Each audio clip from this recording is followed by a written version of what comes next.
days. I can never keep up with the latest words, I joked. He laughed in response. You like it? Oh, absolutely, I said with a smile. I turned around to take a look inside the roomy vehicle. Wow, Lyle, I said. The first apartment Sherry and I lived in was probably smaller than this. He laughed, clearly pleased by my comment, and I turned back toward the front. As Lyle slowed to a stop at a red light, I noticed again how high off the road we were. Lyle's truck, as he liked to call it, offered a great view of the road, high above most of the other cars. I glanced out the passenger window when something caught my eye. To my surprise, I saw my wife sitting in her car, a 2-year-old Taurus next to us at the light. This wasn't an area she'd usually be in. Her office was far from here, and it was rare for her to be out during the day. Curious, I started to look for the window controls, wanting to get her attention, but it was taking too long. I was about to open the door and knock on her car window when I noticed something unexpected. As I looked closer, I saw a man's hand move across to her side of the car. I froze.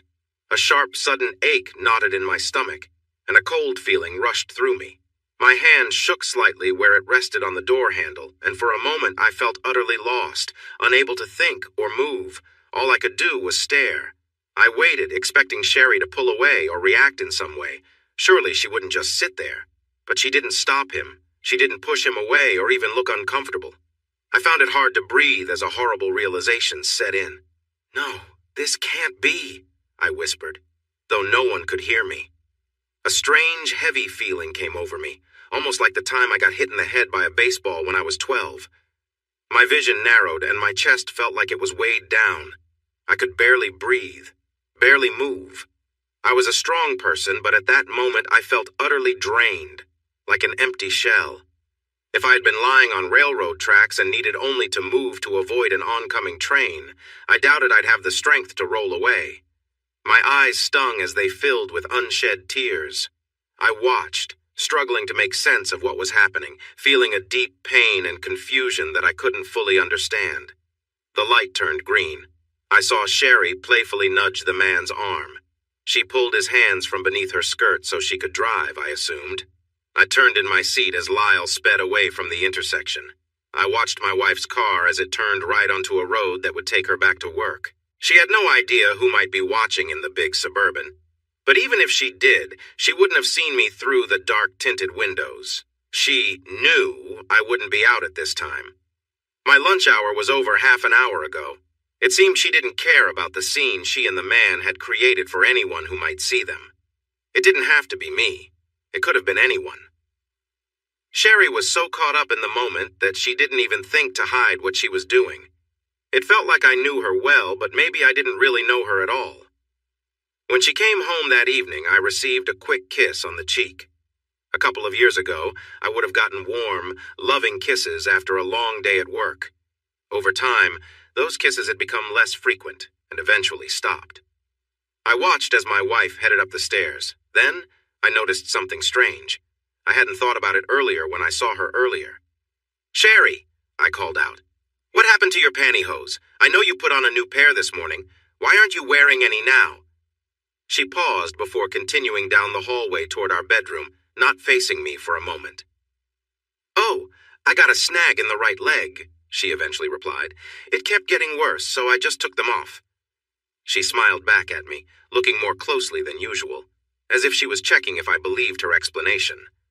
I nodded, trying to show I understood. She turned away and I thought I saw a small look of relief on her face. "I see," I said, hoping my tone sounded playful. I hadn't meant to say anything, but a sudden mix of pain and anger made me ask about the pantyhose. Those feelings still held on to me. A mischievous thought made me want to see how far I could push her. I wondered if someone else might have pulled them off in a hurry, I said, watching her closely. She was composed, with only a slight tightening of her posture. "What brought that up?" she asked, curious. I gave her a blank look, not letting my hurt and anger show. I shrugged. "It can happen," I said. "You remember Katie, the girl I had to let go last year after she was caught with one of the guys on the loading dock? I remember her coming back from breaks without her stockings more than once." That was before I understood what was happening, of course. I shrugged and looked away, trying to appear like a man recalling a tough time. Sherry bit her lower lip for a moment before coming closer. She placed her hands gently on my sides and slowly moved them up my chest before wrapping her arms around my neck. She pulled my head down and kissed me softly for a few moments. "Sweetheart," she said when she pulled back, "you're the only man who will ever mean so much to me. I thought you knew that." Her expression was serious and her eyes moved as she searched my face for some sign. She was trying to see how I felt, hoping I would understand her words. I guessed she was wondering how much I knew and what she could say to change my mind. It felt painful to accept. She had been hiding the truth from me, and now she was not being honest. I had hoped for something more, but I was unsure what that was. I thought that if she admitted everything, we could find a way to move forward, even if I didn't know how. When you love someone, it's hard to let go without one last try. But Sherry was waiting for me to say something. I realized I had been looking into her eyes for an answer that I had just lost hope in finding. "I know that, dear," I replied, with as much honesty as I could show. "Katie's husband left her and took the kids. She ruined her marriage and her life, all for something that wasn't worth it." My tone showed my frustration. Sherry flinched a little, but her face didn't change. "Well, she had it coming," Sherry said, "and that made it clear where we stood. My wife believed that the rules that applied to others did not apply to her." I grasped her wrists and gently moved her arms away from my neck. I looked at her calmly and then kissed her lightly. I turned her around and gave her a light tap on her back. It felt different now. It no longer mattered that she didn't appreciate playful gestures. "Now go get ready. I'll have dinner ready in 10 minutes, I told her. I turned and walked into the kitchen without looking back. At first, I didn't know what to do. I had no idea how I should react as a husband who found out his wife had been unfaithful. I admit that I couldn't focus much at work over the next week and a half. I would be busy with tasks and suddenly find myself lost in thought, not knowing how long I had been daydreaming. Several staff members asked me if something was wrong, but I always said no. No one could support me through this. I had to figure it out on my own. I could think through a few things. For one, the way he seemed at ease with my wife in public showed they had been close for a while. If they were just starting to see each other, he would likely have been more careful. This meant that Sherry had been unfaithful to me for some time. I questioned when it had all started. I couldn't recall any signs that she was being unfaithful. There were no changes in her behavior or any shifts in our daily life that stood out. In the end, though, it didn't really matter how long it had been happening. The key fact was that it was happening. Second, I was not going to accept her dishonesty. I couldn't go to work every day wondering who Sherry was spending time with. I wasn't really a church-going person anyway. There was no way I would just let it go and ignore it. That wasn't who I was. I didn't see any reason to try to save the marriage. Sherry had broken the trust we built over our 4 years together. It felt like she had done so multiple times based on what I knew, and I wasn't sure how we could ever rebuild that trust. The only thing left to do was to confront her, to get out of this situation with my mind as clear as possible. If I'd done something wrong that led Sherry to act this way, maybe she would tell me. I tried to pull my focus back from the thoughts that consumed me. I felt more alone than I had ever felt in my life. Pain hit me in waves, mixed with sudden bursts of anger. Neither feeling would let me focus long enough to accomplish anything. Having decided that my marriage to Sherry was over, I set myself the gloomy task of finding a way to ease my pain. The problem was, without proof of any sort, Sherry could likely take most of what we had built together. Courts in Texas are not kind to men who make unproven claims against their wives. In this day and age, wives often receive the benefit of the doubt in many situations. I pushed aside any loving feelings I had left for Sherry and locked them away in my mind. I decided I wanted my fair share of what we built together. We had some good value in the house, and our savings account was finally starting to grow. Both of us had been earning decent money for about a year, allowing us to buy good furniture and appliances. Our cars were financed, but we were close to paying them off. If I wanted my fair share of what we had, I needed to catch her in the act. I looked for a chance to find out more. On Tuesday, nearly 3 weeks after I saw Sherry with someone else, she told me she was going out on Friday night with her friends for drinks and gossip.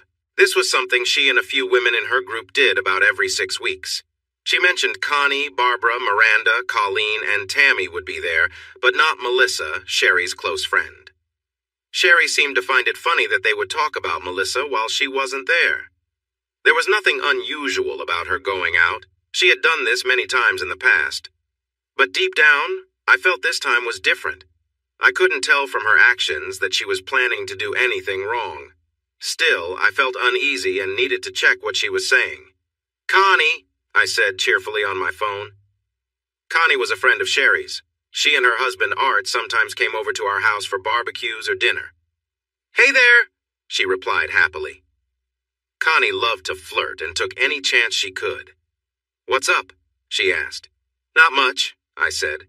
"I was wondering if you and Tom had any plans for tomorrow night. I thought it would be nice for the four of us to have dinner and play some cards."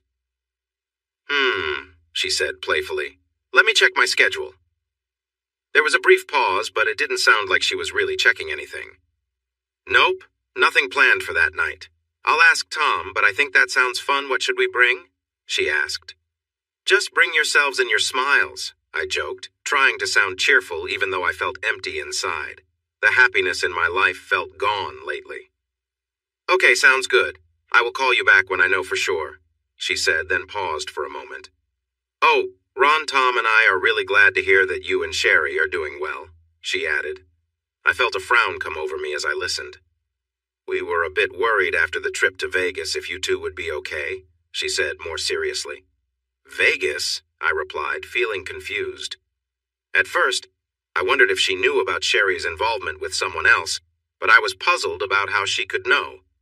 The trip she was talking about was one I had missed because my boss called me at the last minute and sent me to Denver to fix an issue in our main office. Sherry went with Melissa and her husband Cal, along with Connie and Tom, and they all seemed to have enjoyed themselves. Wait, was Connie suggesting something had happened in Vegas? I had to know what was going on, even though it made me feel uneasy. "I don't get what you mean, Connie," I said, my confusion clear in my voice. There was a long pause before she replied.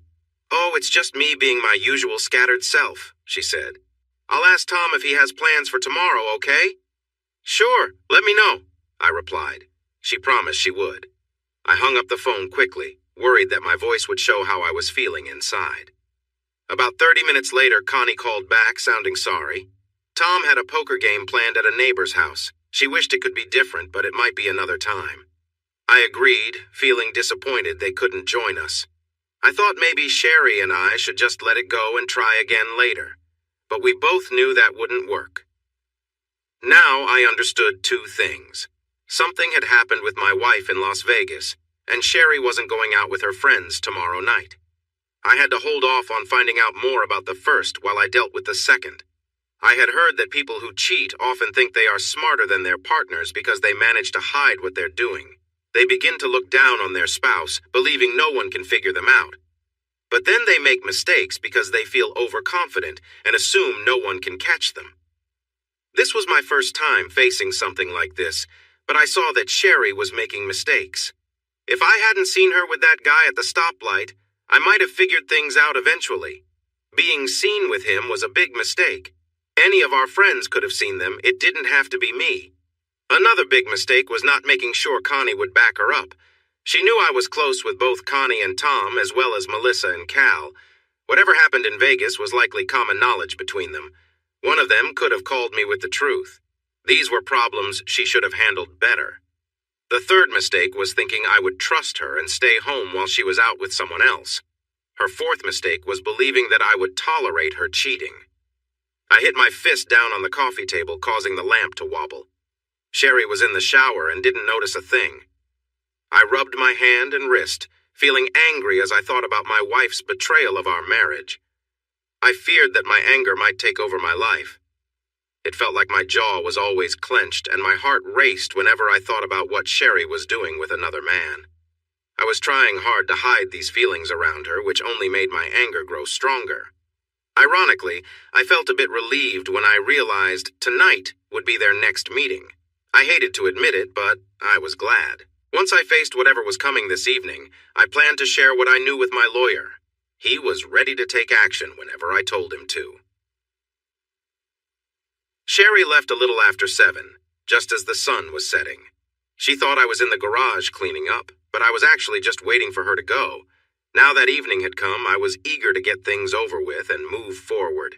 Sherry wasn't interested in what I was doing, so she didn't come outside to check on me. I figured she was just glad I was out of her way so she could prepare for her date. That was fine with me. If she had come out, she would have seen the rental car I got earlier that day. I didn't want to leave the old car out front because it might be mistaken for an abandoned vehicle. I suppose hiding the rental was a small lie. That's the problem with lying and cheating. The lies start to grow and multiply. As she walked out the door, 3 more lies were exchanged between us. I wished her a good time, and we both said we loved each other. A couple who truly loved each other wouldn't act the way we were tonight. I told myself I didn't care. Once she was far enough down the street, I opened the garage door and jumped into the rental car. I drove off, using the remote to close the garage door behind me and sped down our street to keep track of her. Ironically, I had to slow down when I saw her at a stoplight, waiting for the traffic to clear. I pulled over to the curb for a moment to avoid getting too close. Following her wasn't too difficult. Like most drivers, she hardly noticed the cars behind her, and even if she did, she wouldn't have recognized an old gray sedan. She had no idea her husband was in that car, trailing her a short distance behind. The light was still bright enough for me to recognize her car, but it was slowly getting darker. This let me turn on my headlights. If she glanced back, the glare would block her view of my face. I followed her through lighter traffic to a modest motel on the southwest side of town. I quickly parked my old car across the street. As I prepared my camera and tried to calm my nerves, I watched from the driver's side while my wife waited in her car for about 5 minutes. She seemed restless and made a few quick calls on her cell phone. Mine didn't ring. I guessed she wasn't calling me. A few minutes later, a large, dark blue SUV came down the street and pulled into the motel. I noticed a man driving it, but I couldn't see him well because he was going too fast. He parked next to my wife's car, and they both got out. Shortly after, the man embraced my wife tightly and kissed her. After a moment, she patted his chest and stepped back a little. A couple of weeks ago, I bought a Nikon Dimage Z1 digital camera to help with my plan. Even though I wasn't very experienced with cameras, I could tell this one would be great for what I needed to do. I started taking pictures of my wife and the man. Although the light was dimming, the motel's lights still made it bright enough to see them. The camera's features allowed me to get clear close-ups of their interaction. I could see the details on my wife's face if I tried. I just needed to keep the camera steady enough to get good shots. I figured out that if I crouched low, rolled down the window, and rested the camera on the small bit of glass that wouldn't go down, it worked better. They didn't notice me, even though I was less than 50 yards away under a streetlight. They seemed very careless. It seemed like some people who cheat think they won't get caught. The man took out a plastic card and opened the motel room door. He and my wife went inside, and I settled in to wait for them to come out. I wanted pictures of them leaving the room to show how long they had been inside. The camera could add a date stamp to the digital pictures, and the files would show the exact date and time they were saved. I thought a computer expert could explain all this well enough for a court to understand. Even if the judge didn't like my reasons, I was sure my lawyer could find a good expert. I felt uneasy. The taste of bitterness rose in my throat as I struggled to keep my stomach calm. The longer I waited, the worse it got. Finally, I couldn't hold back any longer. I opened the car door and leaned out, retching onto the pavement until there was nothing left in my stomach. It became painful after that, with my stomach heaving, even though there was nothing left. When it finally stopped, I wiped my mouth, rinsed with some water, and took a sip from a bottle. Shaking with anger and sadness, I stepped away from the car and walked up and down the curb a few times to calm myself down. I glanced toward the motel door to check if anyone had come out. The room was dim, but I noticed a small, brighter spot on the lower left side of the curtain, where a slight gap let the light shine through. Curiosity took over, and after making sure no one was watching, I walked through the parking lot toward the room. As I got closer, it was clear that whoever was inside had been careless. The curtain gap was just big enough to see through. I looked around again to see if anyone was nearby, but at that moment I didn't really care if anyone saw me. This was my chance to get proof.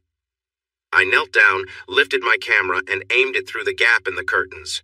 With a few adjustments, I snapped some clear photos, hands trembling as I focused through the narrow opening.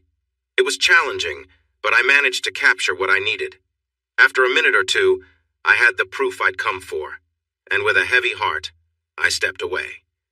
He wasn't being gentle, but it seemed Sherry had a liking for a bit of roughness, as her expression showed a mix of excitement and pleasure. The camera I brought could take 6 quick pictures, so I set it up before leaving home. I pressed the button repeatedly to capture the moment. I couldn't watch them for too long.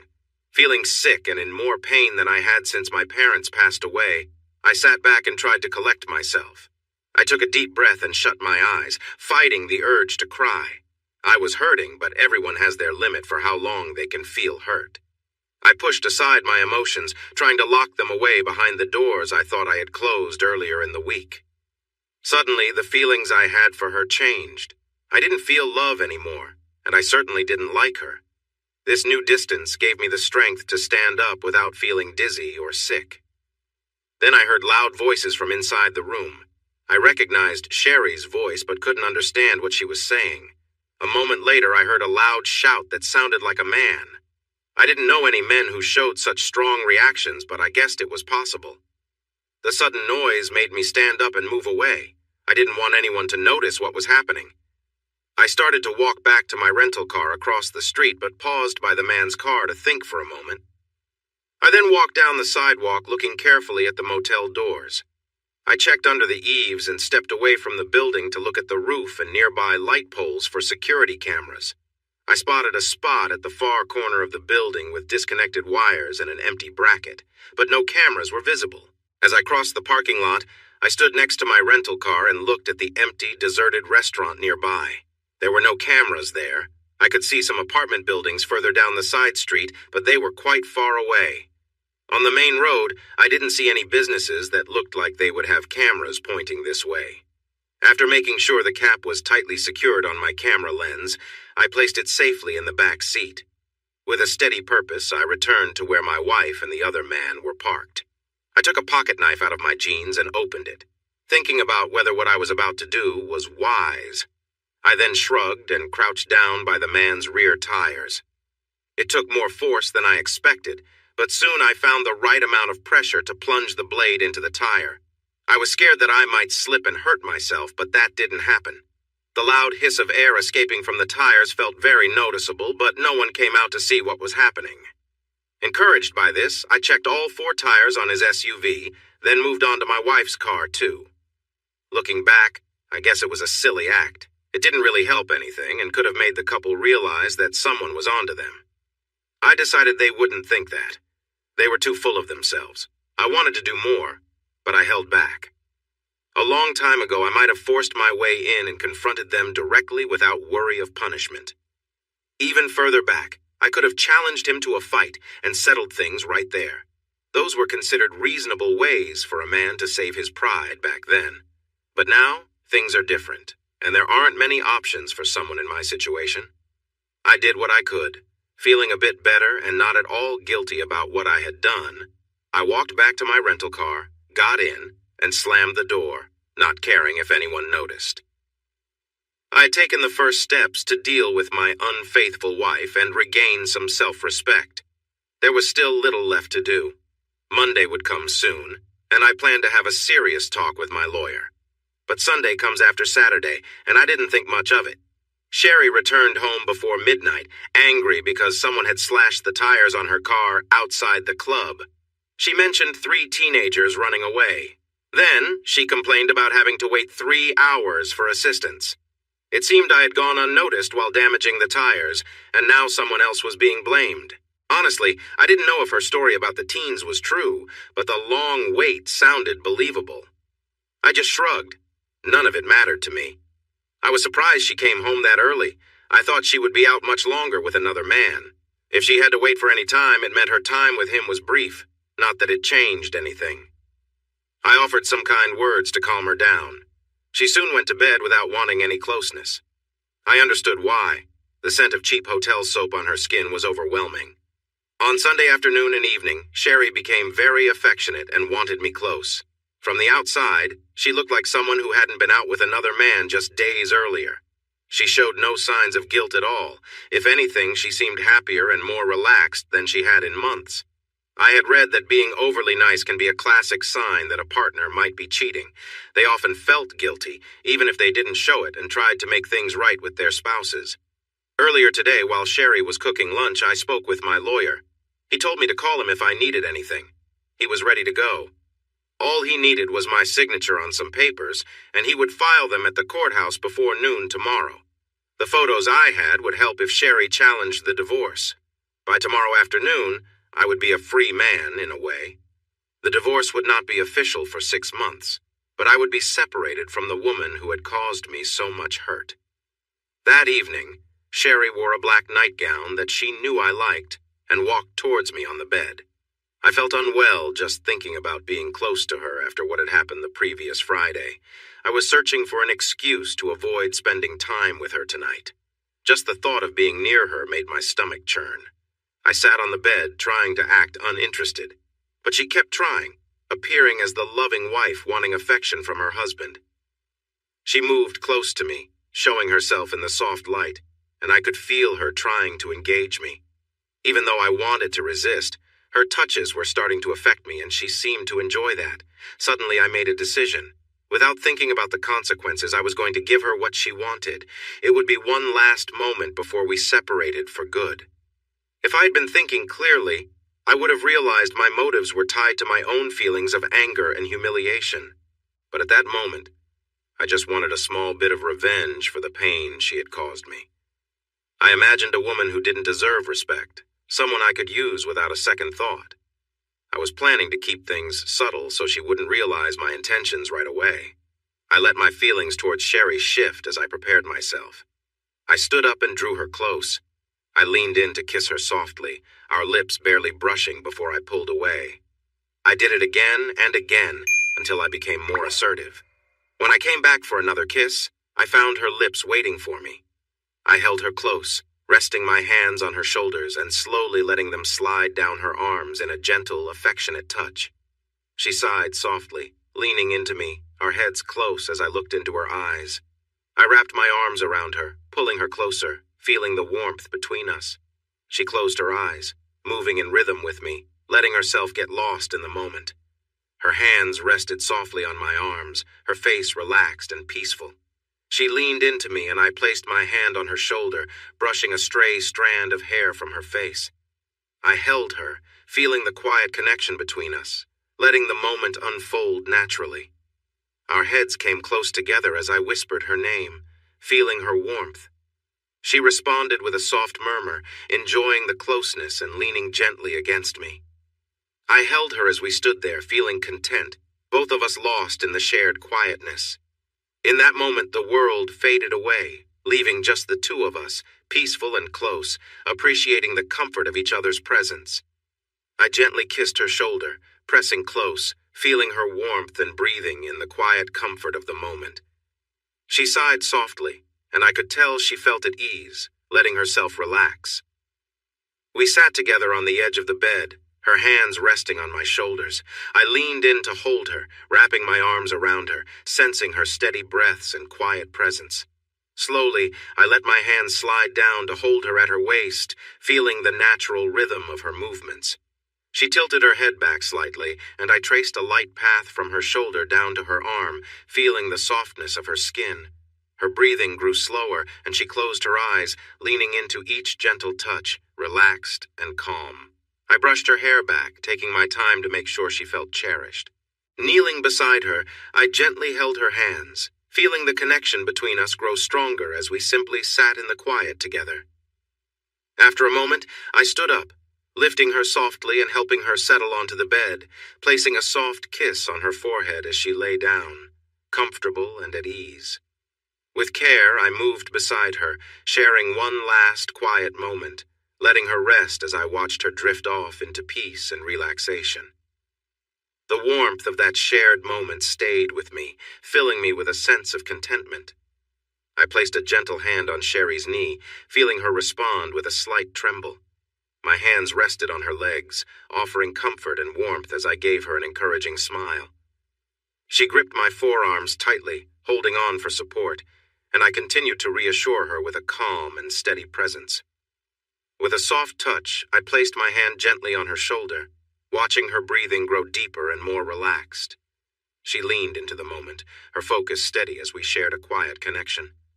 As I sat beside her, her hands found mine, her grip both tender and firm. As she adjusted herself comfortably, she looked at me, her expression one of trust and openness. Her fingers wrapped around mine, grounding herself as she leaned back, eyes meeting mine. We stayed that way, steady and still, a quiet bond forming in the silence. We took our time, finding a natural rhythm in our shared moment.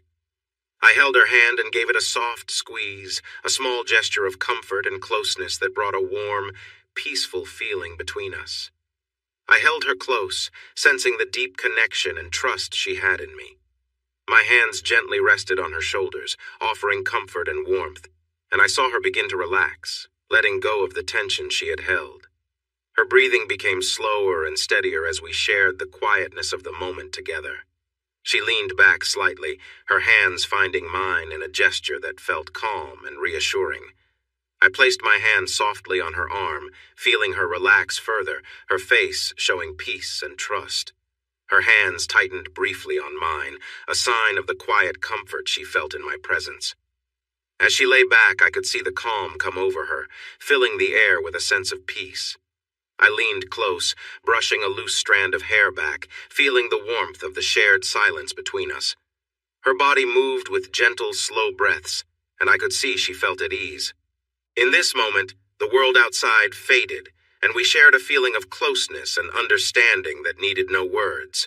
Her hand found mine, and I gave it a soft, steady squeeze, feeling the connection between us.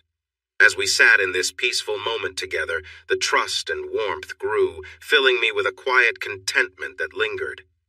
I held Sherry close, offering comfort as she lay back, catching her breath.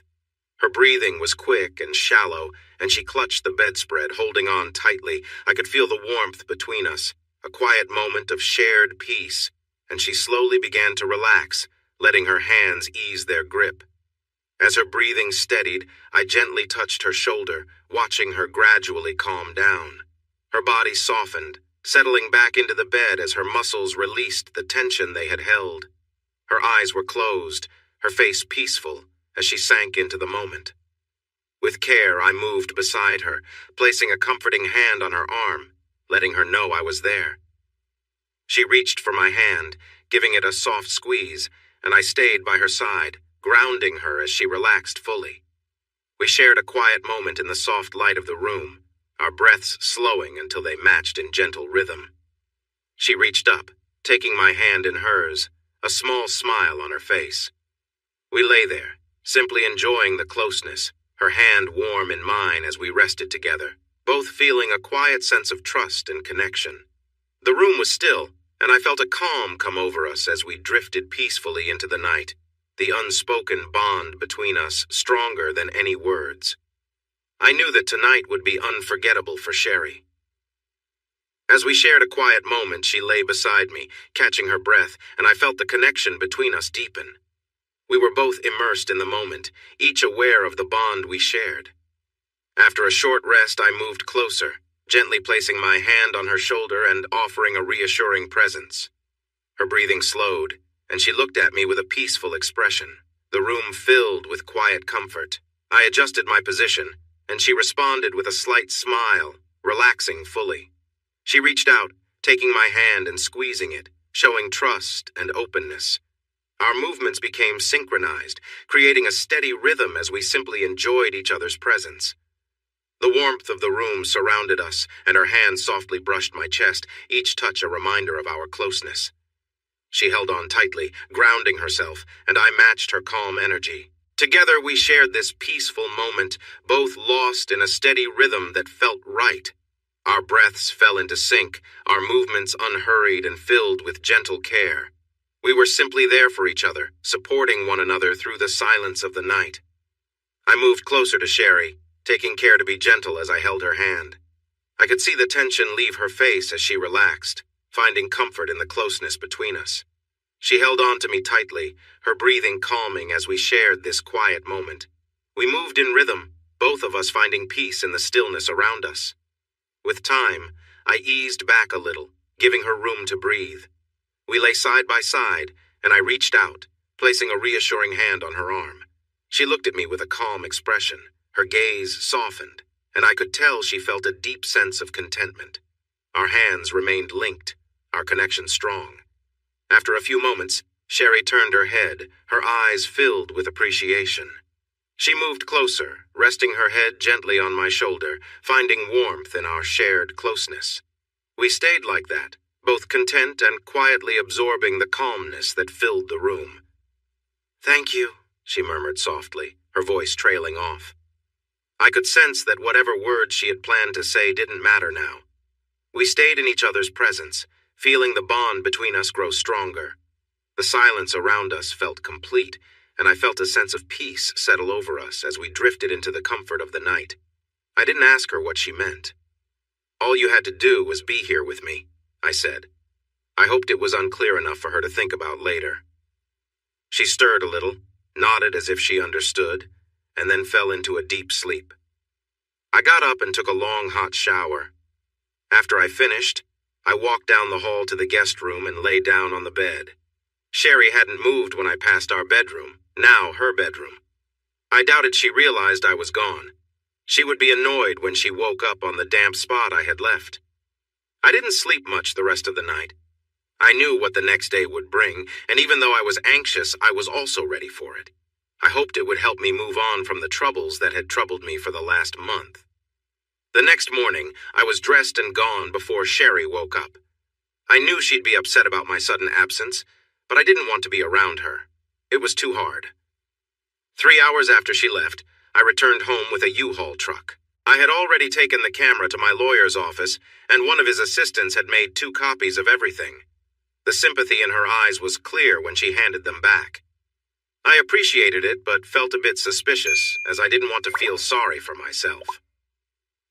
Back home, after a couple of cups of coffee, I started packing my clothes and the few personal things I had brought into the marriage. There were not many things we had bought together that I wanted to keep.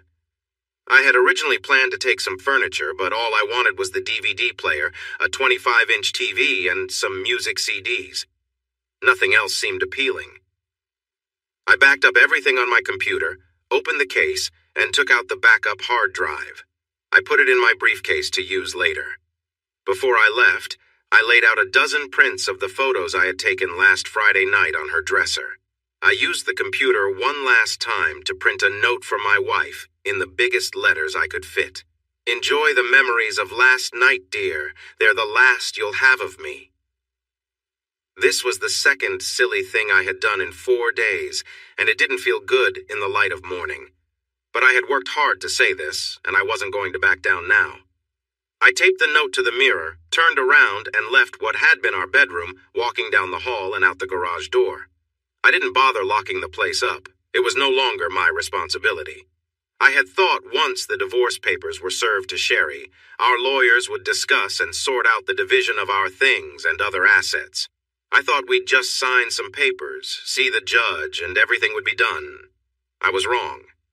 It turned out that discussions between the lawyers took much longer than I expected and often focused on the smallest details. For example, they spent a whole lunch hour, I'm sure I paid for it, debating whether I should return the TV I had taken, or if it counted as part of my share of the home's electronics. Honestly, who cared? It felt like it was dragging on forever. In the end, we agreed to sell the house and everything in it, splitting the money equally after paying the lawyers, of course. Sherry and I would each pick out any furniture or items we especially wanted, and if the other didn't object, that item would be theirs, with a total value limit of $5,000. I didn't mind. I had already made my choices. I told my lawyer just to keep moving forward.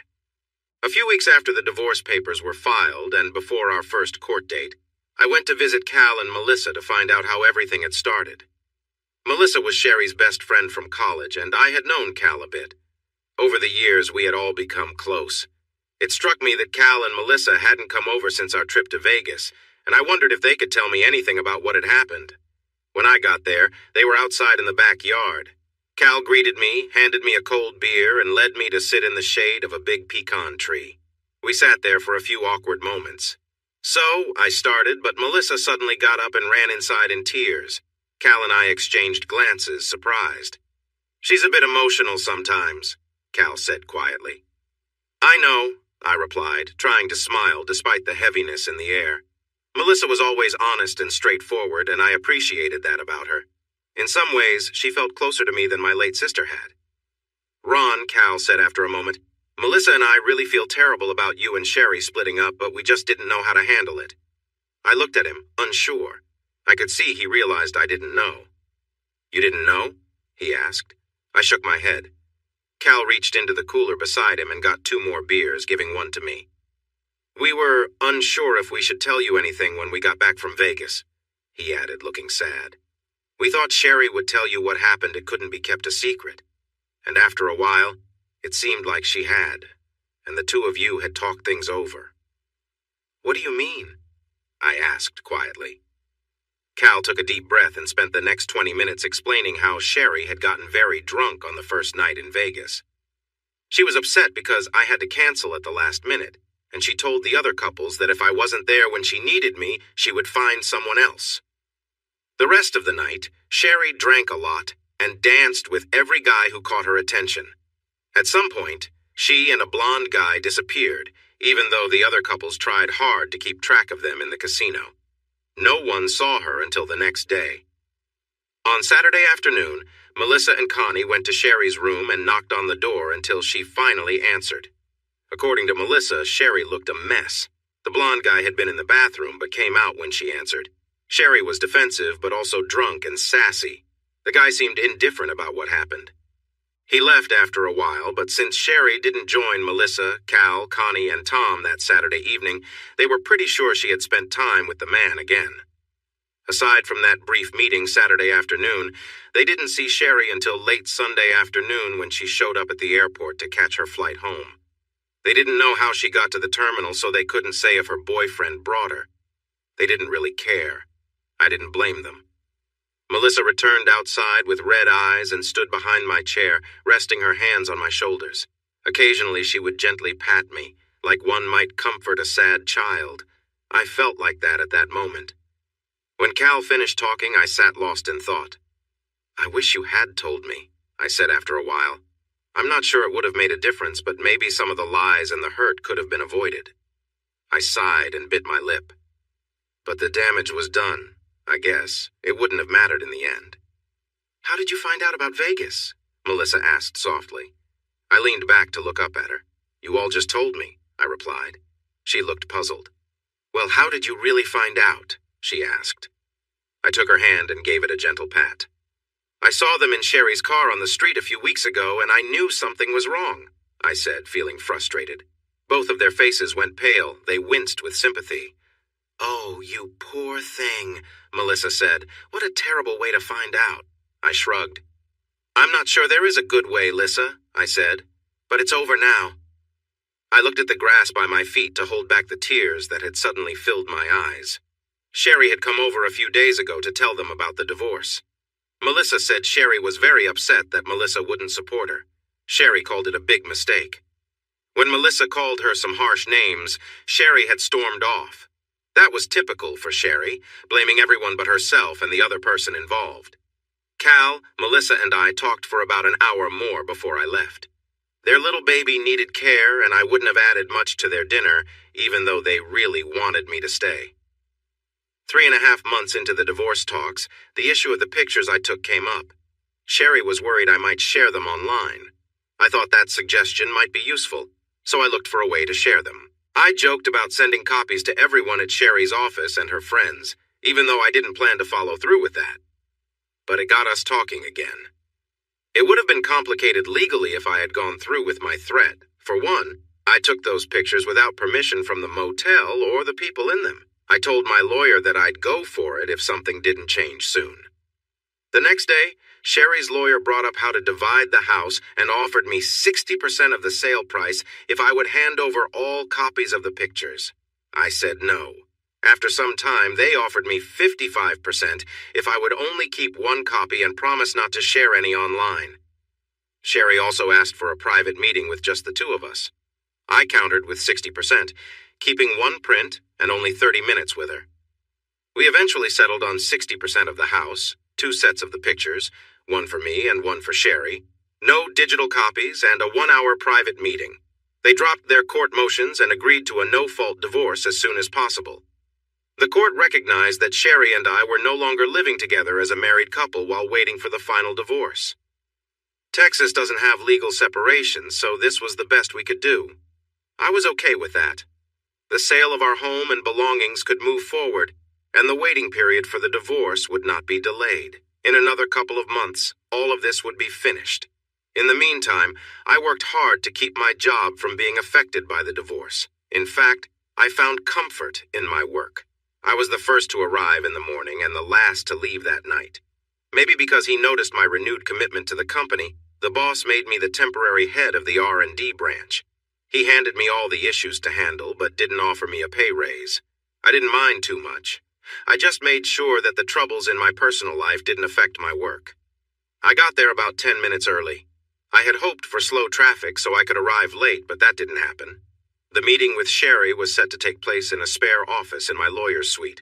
I was taken into that office and shown to the big chair behind the desk.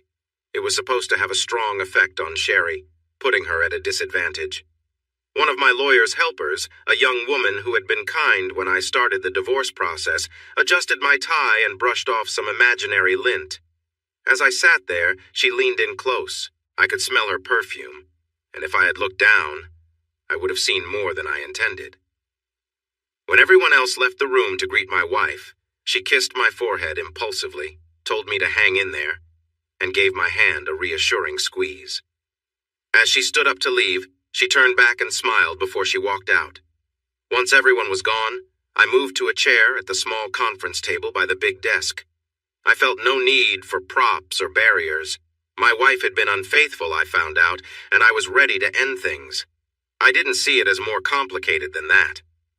When Sherry entered, she saw me calmly arranging photos of her and her companion together on the hotel bed on the table. I was trying to line them up neatly, but struggled as they slid on the slick surface. I kept working while Sherry settled in. When I finally looked up, I noticed a flush across her face. She was an attractive woman, not traditionally beautiful, but definitely more than just pretty. I knew that beneath her bulky sweater and knee-length dark blue skirt, she had a captivating figure. I gazed at the face I had loved for over 6 years, 4 of which we had spent as a married couple. She had been warm and loving for most of that time, but now I couldn't remember when the woman I once knew had faded away. "You really got me, didn't you?" she said bitterly, interrupting my thoughts. Her expression showed irritation, something I had come to expect from her more often lately. "I bet you're so proud of yourself, aren't you?" I scoffed. A breath of air moved some pictures, and I pushed them back into place with my finger. "No," I said softly. "You did this to yourself," I told her. I looked up and saw her staring at me. She opened her mouth, probably to say something hurtful, but I spoke first. "And no, I'm not proud of finding out you were unfaithful. I thought the person I married would never betray me. Why would I be proud to learn otherwise?" Her anger faded, and she sat there looking blank for a moment. I raised my arm and checked my watch, trying to make it clear I was waiting. "I heard you wanted to talk, so let's do that. We have about 55 minutes left." I leaned back in my chair, tired of the pictures. Sherry made an effort to focus on me and not the images. She took a deep breath. "Ron, Whoa, hold on," I interrupted. She pulled back, surprised by my tone. "You don't get to call me honey or anything like that," I said. "You lost that right when you made those choices in Vegas." She flinched and couldn't meet my gaze. Instead, she stared at the wall behind me. "I didn't mean to cross any lines," she finally said. "Okay," I replied. "Just so we're clear." She nodded. "Ron." She paused, looking at me, probably waiting for me to object again. "Ron," she continued, "I'm really sorry about all this. I never intended to hurt you. Please believe that." "I don't have to believe anything," I shot back. "Why would you think it wouldn't hurt me if you were unfaithful? It makes no sense." She looked at me quietly for a long moment. "I never wanted you to find out," she said softly. "If you didn't know, you wouldn't have been hurt." I let out a scoff. "What? If I didn't find out, it wouldn't matter? Sherry, either you aren't thinking straight or you think I am. Our friends told me you were dancing too closely with another guy and then disappeared. They couldn't find you until the next day. That guy was in your room with you and you didn't even try to hide it. Did you really think I wouldn't find out eventually? She sat in silence for a moment, then asked suddenly, "So why didn't you stop me?" "What?" I replied. "I wasn't there, Sherry." She shook her head. "When we got back, why didn't you say anything? Why didn't you stop me from being with him again?" She was getting upset, but I didn't understand what she meant. "Why didn't you fight for me?"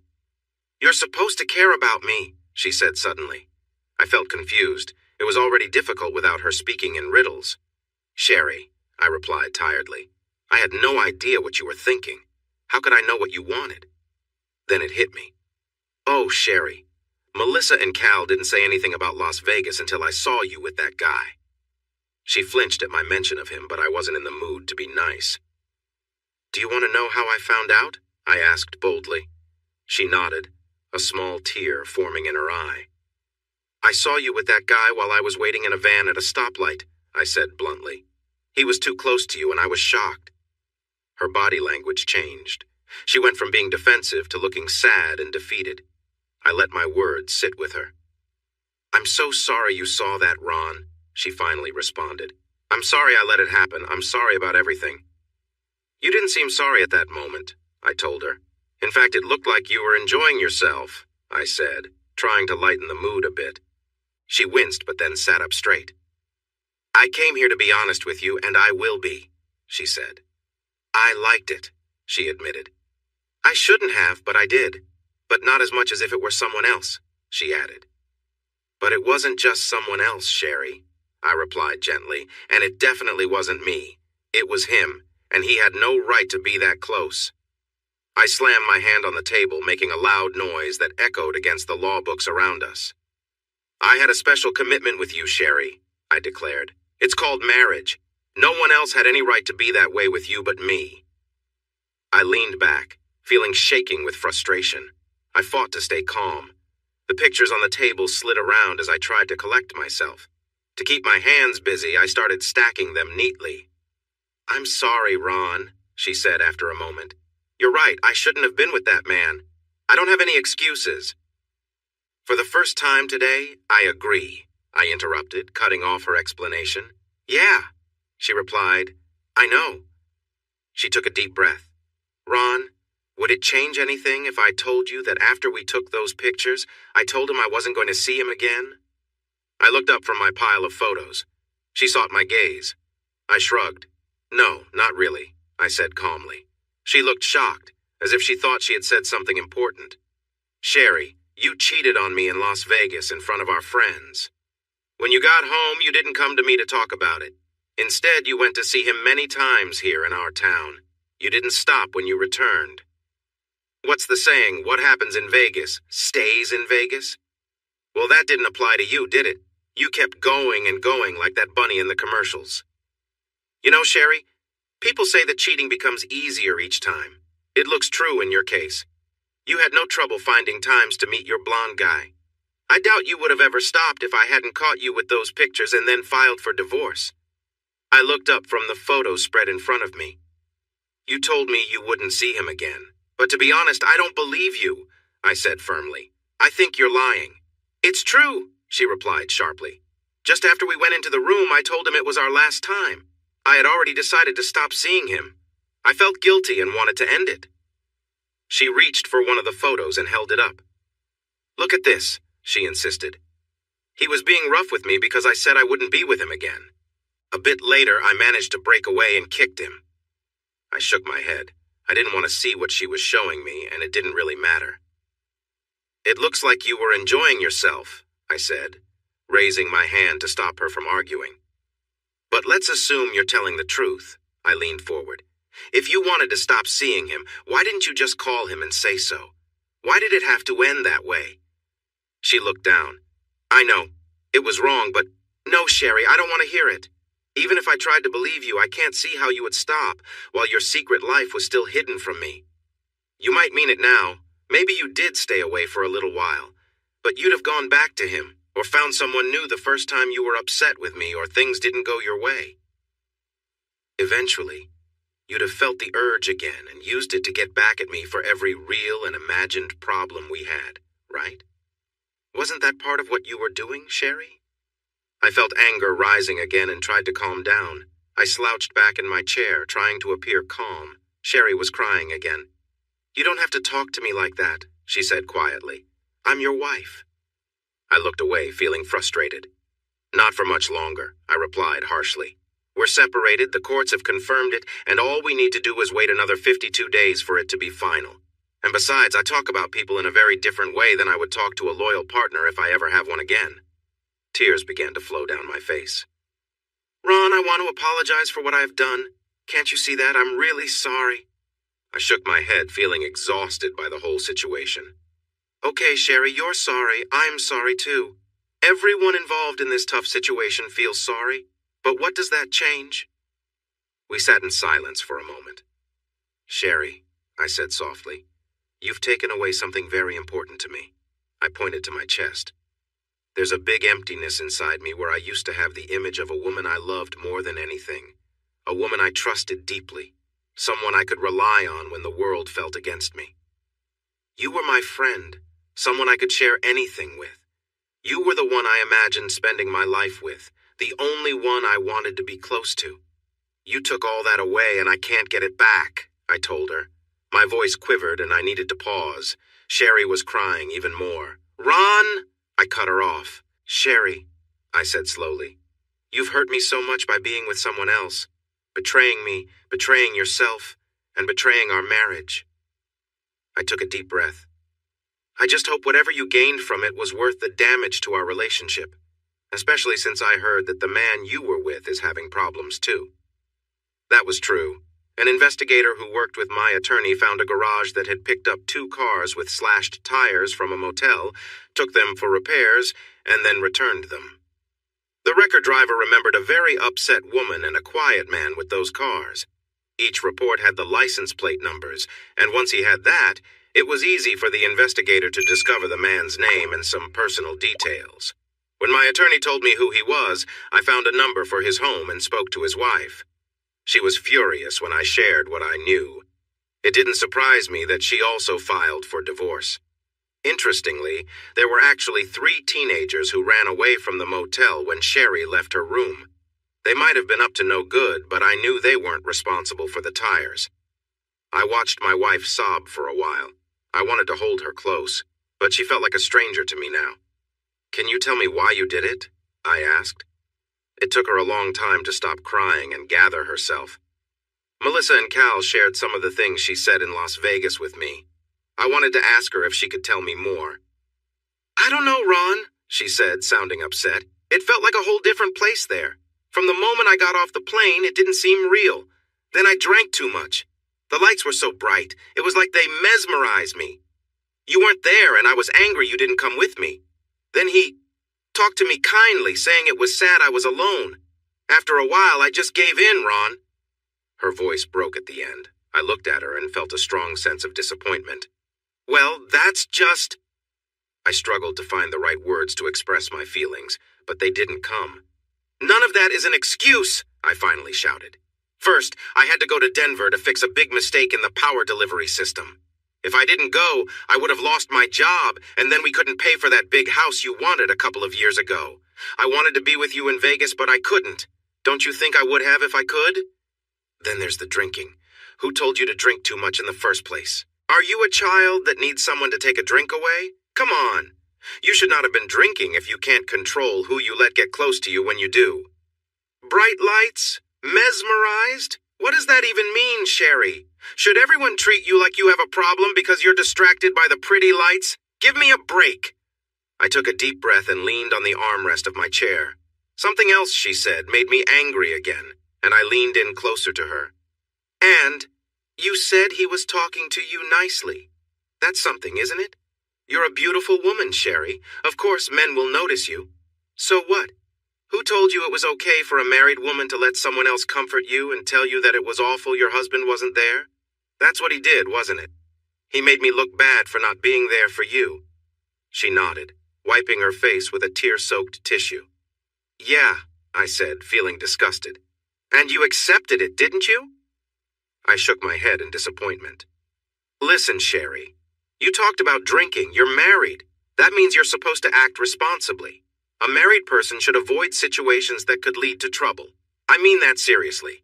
A married person needs to treat their relationship with care, like someone who cannot drink alcohol at all." "But you didn't. The first time you danced with him too close, the first time you let him hold your arm in a way that felt possessive, it was like breaking a promise you made to yourself. Our marriage vows said we would be true to each other, Sherry. How could you forget that? Do you really think I'm so unappealing, so bad at being close that I could never find someone like you? Every time I travel, I have chances with other women. I go on trips 7 or 8 times a year. Each place has a woman, someone in the office, a waitress, or someone at the hotel bar. Maybe just a girl I see in the hallway. There are always women around, but you know what? I've never acted on it. I've been approached a lot this year, but I didn't even think twice about any of them because I had you at home." "Guess I was wrong to trust you," I said. "If only I had known." I shook my head in disappointment. The room was quiet except for Sherry's quiet crying. She sat there, hunched over, her shoulders shaking as she tried to hide her tears. I wasn't sure why she wanted to talk, but I seemed to be doing most of it. After a long pause, I spoke again. "You should never have let him touch you at all, Sherry. The moment he did, you lost something special between us. Each time he crossed a line, it was like taking a step further away from our marriage. What's the point in talking about it?" Suddenly, my anger faded. I sank back in my seat, trying to calm myself. "I don't know what else to say, Sherry. You've ruined something truly beautiful. Now all I feel is hurt, and that isn't going away. I loved you completely. I still do, I guess, but I haven't figured out how to turn those feelings on and off, like you have." "Ron," Sherry said quietly, "if you can still love me, we could try again." She stopped when she saw me shaking my head. "But we shared a special moment just before you left me," she said, her voice filled with confusion. "Not really," I replied sharply. "What we shared that night wasn't the love you think it was. I wanted you to remember me when I was gone. I regret doing that. It was unfair and selfish of me. I'm sorry." Sherry looked surprised and then sad. She had hoped I would want to be with her again. We sat quietly, watching each other for a while. "I can't try again," I finally said, remembering what she asked.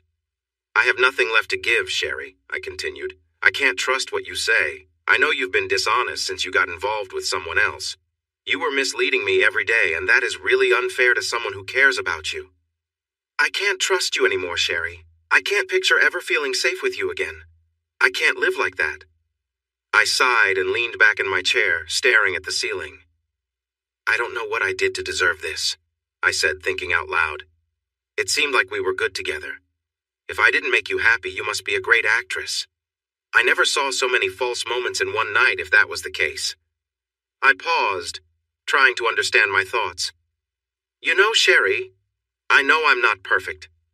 I sometimes miss when you're unhappy, and I don't always catch your hints quickly enough. There are moments when I don't know what you want, especially when you're upset. But I've never completely shut myself off from you.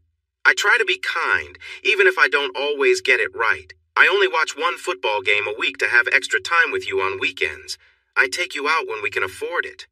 I bring you flowers sometimes. I know I could do more, but I do try. I know I'm not always the partner I want to be, but what did I do to deserve this?"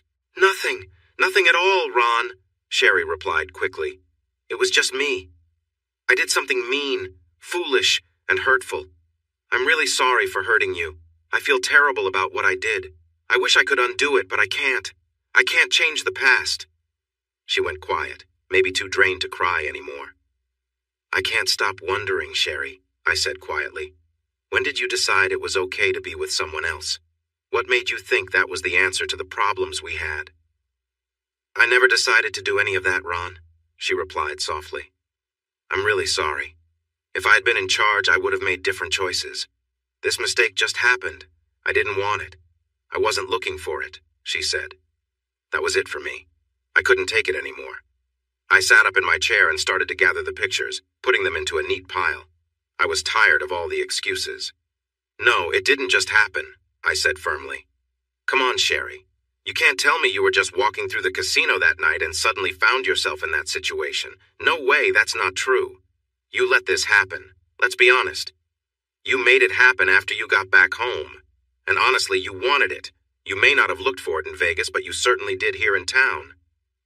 Please take some responsibility for this, Sherry. This wasn't some sudden surprise. You made a choice, you enjoyed it, and you kept choosing it. Plain and simple. She just stared at me, looking shocked. And this wasn't a mistake either, I added. A mistake is when you grab a can of soup and end up with the wrong one. This is much bigger than that. And I guess this is how it has to be, Sherry, I told her. I can't be with someone I can't trust. They don't make chastity belts anymore. And I wouldn't use one if they did. If I have to worry every time I step away from you that you might be with someone else, then I'd rather end this. You can be with whoever you want, for all I care.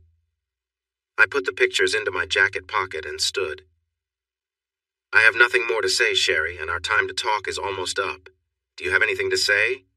She stood and looked me in the eye across the table. Just one thing, Ron, and then you can go if that's what you want. I thought I could explain what happened and see if we could find a way through this.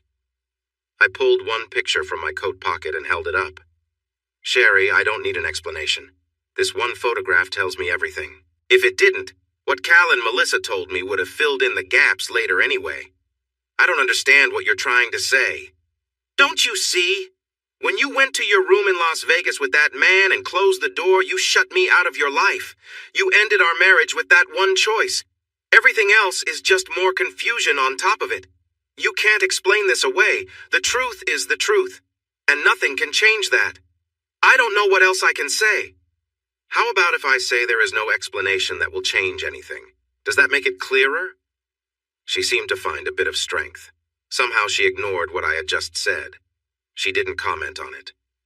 Ron, I love you, and I will always love you. I want you to remember that, she said. I've been selfish and made mistakes. I won't ever stop loving you. Can you understand that, Ron? I nodded. I shrugged. I didn't doubt she thought she understood, standing with me in that room. But it felt like a shallow kind of love if it allowed her to do what she had done. I adjusted my jacket and turned away from the woman who had been my wife. Ron, I'm sorry. I know, I muttered, avoiding her gaze. I didn't say anything else, and neither did she. Sherry didn't reach out to me as I walked out the door. I was relieved. Deep inside, I still loved her as much as I did when we married. But love couldn't fix this. She had disrespected our marriage and me. There was nothing left to save, and it was better to move on. I closed the door firmly but quietly behind me. 2 days after my difficult talk with Sherry, I learned why I was not made the permanent director of research and development. They offered me a choice, that job or a position as deputy assistant director of Western operations with our parent company. This office was based in Denver, but I would be away for up to 3 months each year, visiting all our locations between the Mississippi River and the Pacific Ocean. I accepted their offer almost immediately. I wanted to get away, and that was now very important to me. I would stay on until someone from St. Louis came in and got familiar with the work. Meanwhile, the company was going to bring people from various locations to brief me on their roles and how they fit into the larger company. There would be presentations, video calls, and one-on-one meetings, anything I needed to understand my new duties. The pay increase would bring my salary into 6 digits, but it didn't make me as happy as I expected. There was no one to share the news with, just a few close friends. I called Melissa and Cal a few minutes after I left the boss's office. Melissa was home and very excited about my promotion, but then her mood changed because I was moving away. We talked about going out for dinner on Friday night, and I agreed. We had a nice time, but it felt different. About 2 weeks later, the first person who was going to meet with me arrived in town. Miss Webster was a buyer for some of our other businesses, and she wouldn't be my supervisor when I got to Denver. She worked from Sacramento and reported to someone else. However, she had all the information I needed about what they did for the main company, and she even had a ready PowerPoint presentation on her laptop. She was returning from a trip to the Carolinas and decided to stop by Texas on the way. It was Friday afternoon, and I had to meet with her. Miss Webster was in her 30s, but it was hard to tell her exact age. She wore a dark gray business suit and had a serious look on her face when I first met her. She shook hands with me firmly and walked down the hall beside me with long strides.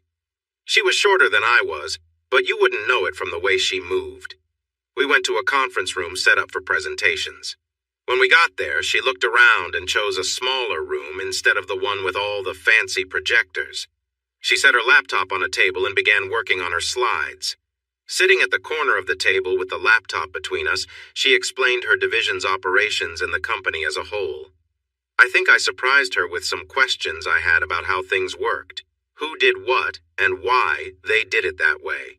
She didn't have answers for a couple of my questions and noted them down to check later. Our meeting was very productive, and by the end, I had a good understanding of how her division fit into the larger company. Afterward, we stepped out of the presentation room into a nearly empty office filled with cubicles. Both of us looked at our watches at the same time and were surprised at how late it had become. "I'm sorry, Miss Webster," I said sincerely. "I didn't realize we were in there for so long." I smiled at her. I think I'll have to credit that to such a well-prepared and knowledgeable speaker. For the first time, she smiled brightly at me. Up to then, her smile had been professional and distant, rarely reaching her eyes. This new smile was much better. "Karen," she said with emphasis. I looked around and saw only a few people waiting for the elevators, all of them men. "No, me, I'm Karen," she said, now grinning warmly at me. I was taken aback. I could feel warmth rising from my collar and wrapping around my ears. "Oh," I said. "I'm sorry about that. I guess I wasn't paying much attention." "And I'll blame the late hour on my really smart boss," she added before I could say more.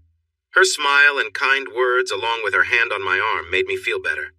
"That's very nice of you to say. I really appreciate it." I wasn't stumbling over my words, but I was far from fluent. "Not at all," she replied, patting my arm before letting her hand fall to her side. The spot where her hand had been felt suddenly empty, and I wished she would put it back. "I meant it," she said, her lovely smile lighting up her face again. "Well, thanks. Can I give you a ride to your hotel or to the airport? I should have asked sooner." "Actually, I haven't checked into a hotel yet," she said lightly. "I went straight from the airport to here and haven't gotten to the hotel yet." I felt bad for not realizing that. "Then let me at least take you to where you're staying," I offered. "You have a reservation, right?" She nodded and told me where it was. "Great! Let me lock up my office and I'll drive you over there. Does that sound okay?" She nodded again, smiling, which warmed me even in the chilly air of the office building. It turned out that Karen hadn't picked up her luggage when she arrived, so we made a quick stop at the airport. We found her 2 suitcases that had been put aside because she hadn't retrieved them right away. The woman who helped us looked a bit annoyed, as if there was a rule about picking up luggage immediately. Karen and I exchanged kind words and compliments with the woman, making her smile by the time we left.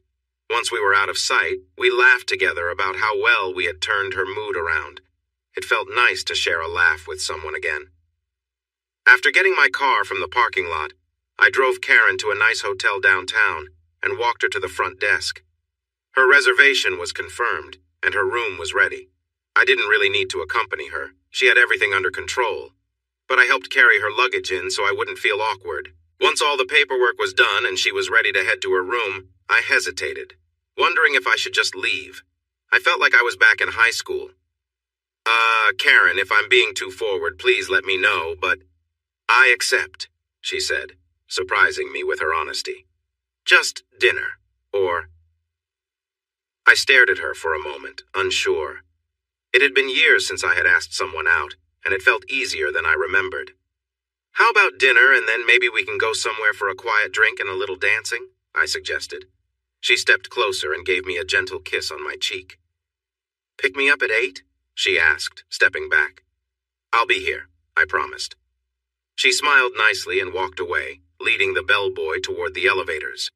The spot where she'd kissed me felt warm, almost glowing in the late Texas afternoon. I walked past my car and had to turn back a short distance to find it. I couldn't get reservations at the restaurant where I hoped to take Karen, so we chose a place called Fisher's. Over the years, the name had been shortened, and now it was simply Fisher's. It was a dinner club with great food served until 10 p.m.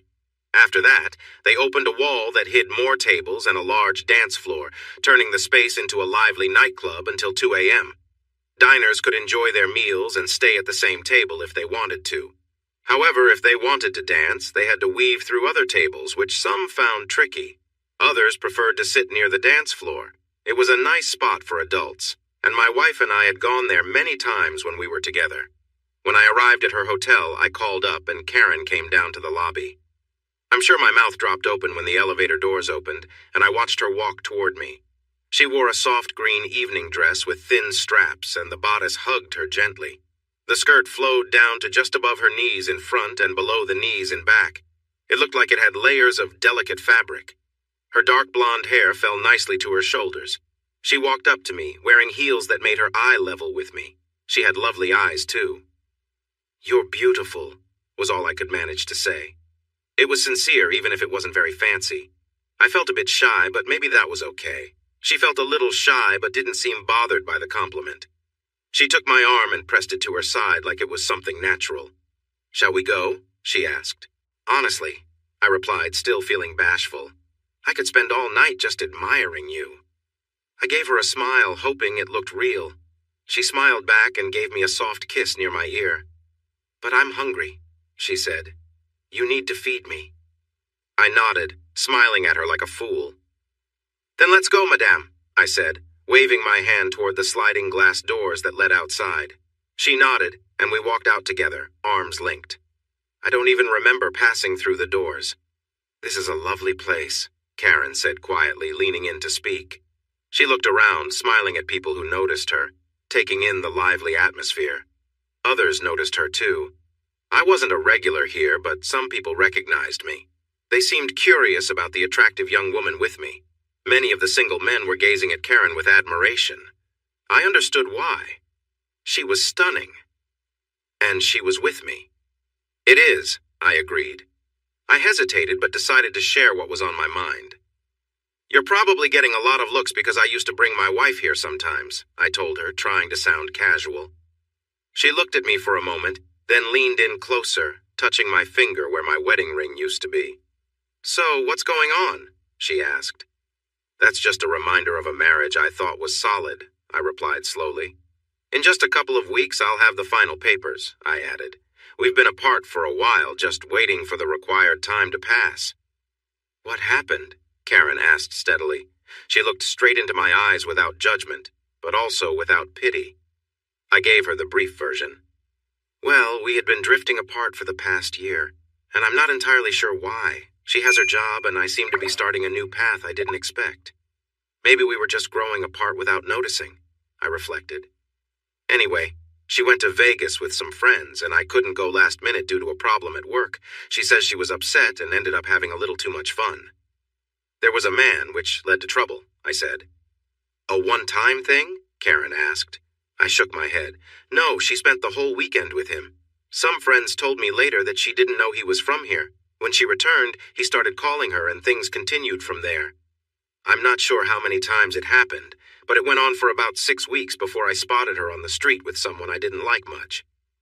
"I understand," was all Karen said. I thought she sounded a bit judgmental. Later, she told me she hadn't meant it that way, but at the moment, I didn't know that. I just couldn't let something like that go. I'm sorry, but I'm a bit strict when it comes to trust. What happened in Vegas was tough enough. I tried to think if I could have moved past the first issue out there, but I just don't know. I definitely couldn't handle them continuing to do it back home," I shared. She nodded, looking thoughtful. She moved a bit closer to me, put her hand on my wrist, and spoke softly so no one could hear us. We talked for a long while, starting with my failed marriage, but we quickly changed the topic. There were many brighter things to discuss. I learned that she was 31, a year and a half older than me, and we joked about her being the older woman. She had also been divorced more than 10 years ago, so she understood my struggles. After her divorce, she worked as a waitress while going to night school for her business degree. Later, she landed a job in a big office. Despite the expectations for women to advance in certain ways, she chose not to do that. Now, she led a team of 26 buyers who traveled the country to find what the company needed. We shared stories about our lives and discovered we both loved Tom Clancy novels, music from the 60s and 70s, and realistic paintings. I warned her that I wasn't a great dancer, but with her, I felt good on the dance floor. I managed not to step on her toes even once. On the way back to our table, I told her I didn't understand why she ever wore pants that hid her lovely legs. Her legs were stunning. She was tall, and her dress highlighted that. Her tanned legs were bare. Without stockings, she didn't need any. They seemed impressively long and beautifully shaped from her slim ankles up to her slender thighs. She mentioned that business was one thing, but this was something different. I smiled and agreed. This definitely wasn't about work. She looked at me closely, and I believe she saw my honesty because she leaned in and kissed me lightly on the lips. I was caught off guard, but really happy. She said she needed to step away for a moment. She took her purse, smiled at me, and walked off. I watched her leave, captivated. How do women sway that way while walking? I didn't know that Melissa and Cal were at Fisher's that night, too. Years later, Melissa told me that she had gotten up from her table to follow Karen when she saw her leaving mine. In the restroom, she found Karen at the vanity, touching up her makeup.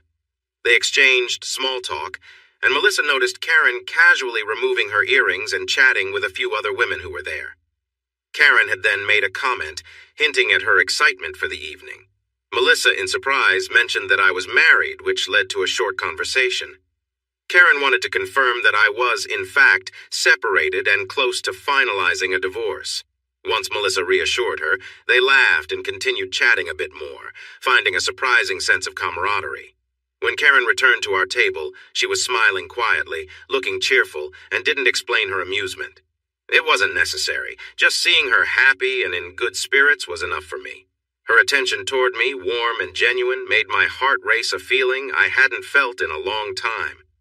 My wife and I hadn't shared an evening like this in so long, and I realized it was the first time I hadn't thought about Sherry that night. As the evening ended and we headed toward the door, I spotted Melissa and Cal also leaving. I made my way through the crowd to catch up and introduced Karen, only to learn they had already met. We chatted briefly, exchanged quick goodbyes, and each went our separate ways. I didn't understand Cal's restlessness at the time, thinking he was simply eager to leave. Only later did I understand that his hurried movements were due to Melissa's secret note to him, a small reminder tucked away in his pocket. Once outside in my car, Karen sat close to me. When I glanced over, her bright smile met mine, and we shared a warm, soft kiss. At first it was light, just a gentle greeting, but as we became more comfortable, it grew deeper and more meaningful. My hand rested on her arm, feeling the warmth and softness of her skin, and she leaned in, matching my closeness. We shared a quiet moment together, letting the calm of the evening settle around us. In that stillness, there was a sense of connection that needed no words. We pulled away from our long kiss, both of us catching our breath. I looked into her eyes, searching for answers. "If you don't want this to continue," she whispered, "you need to tell me now, Ron." It was the first time she said my name like that. "Is there someone special at home?" I asked quietly. She shook her head gently. "No one," she replied softly. "Then let's keep going," I said simply. She placed a hand on the back of my neck and drew me closer for another kiss. Our lips moved together as my fingers gently explored. I was surprised to feel her smooth skin. Karen started to pull down my pants, and we kissed and explored each other until some loud comments around us interrupted us. We pulled back, smiling like we had been caught doing something naughty. "We have a space," she whispered in my ear. "We have an apartment," I said. "But the space is closer." "Drive quickly?" she asked with a giggle. "Absolutely," I replied. I started the car, and we were off in no time at all. On the way, Karen snuck her hand into my shorts, making me feel a rush of excitement. Before we reached the hotel, she lowered herself on the seat beside me.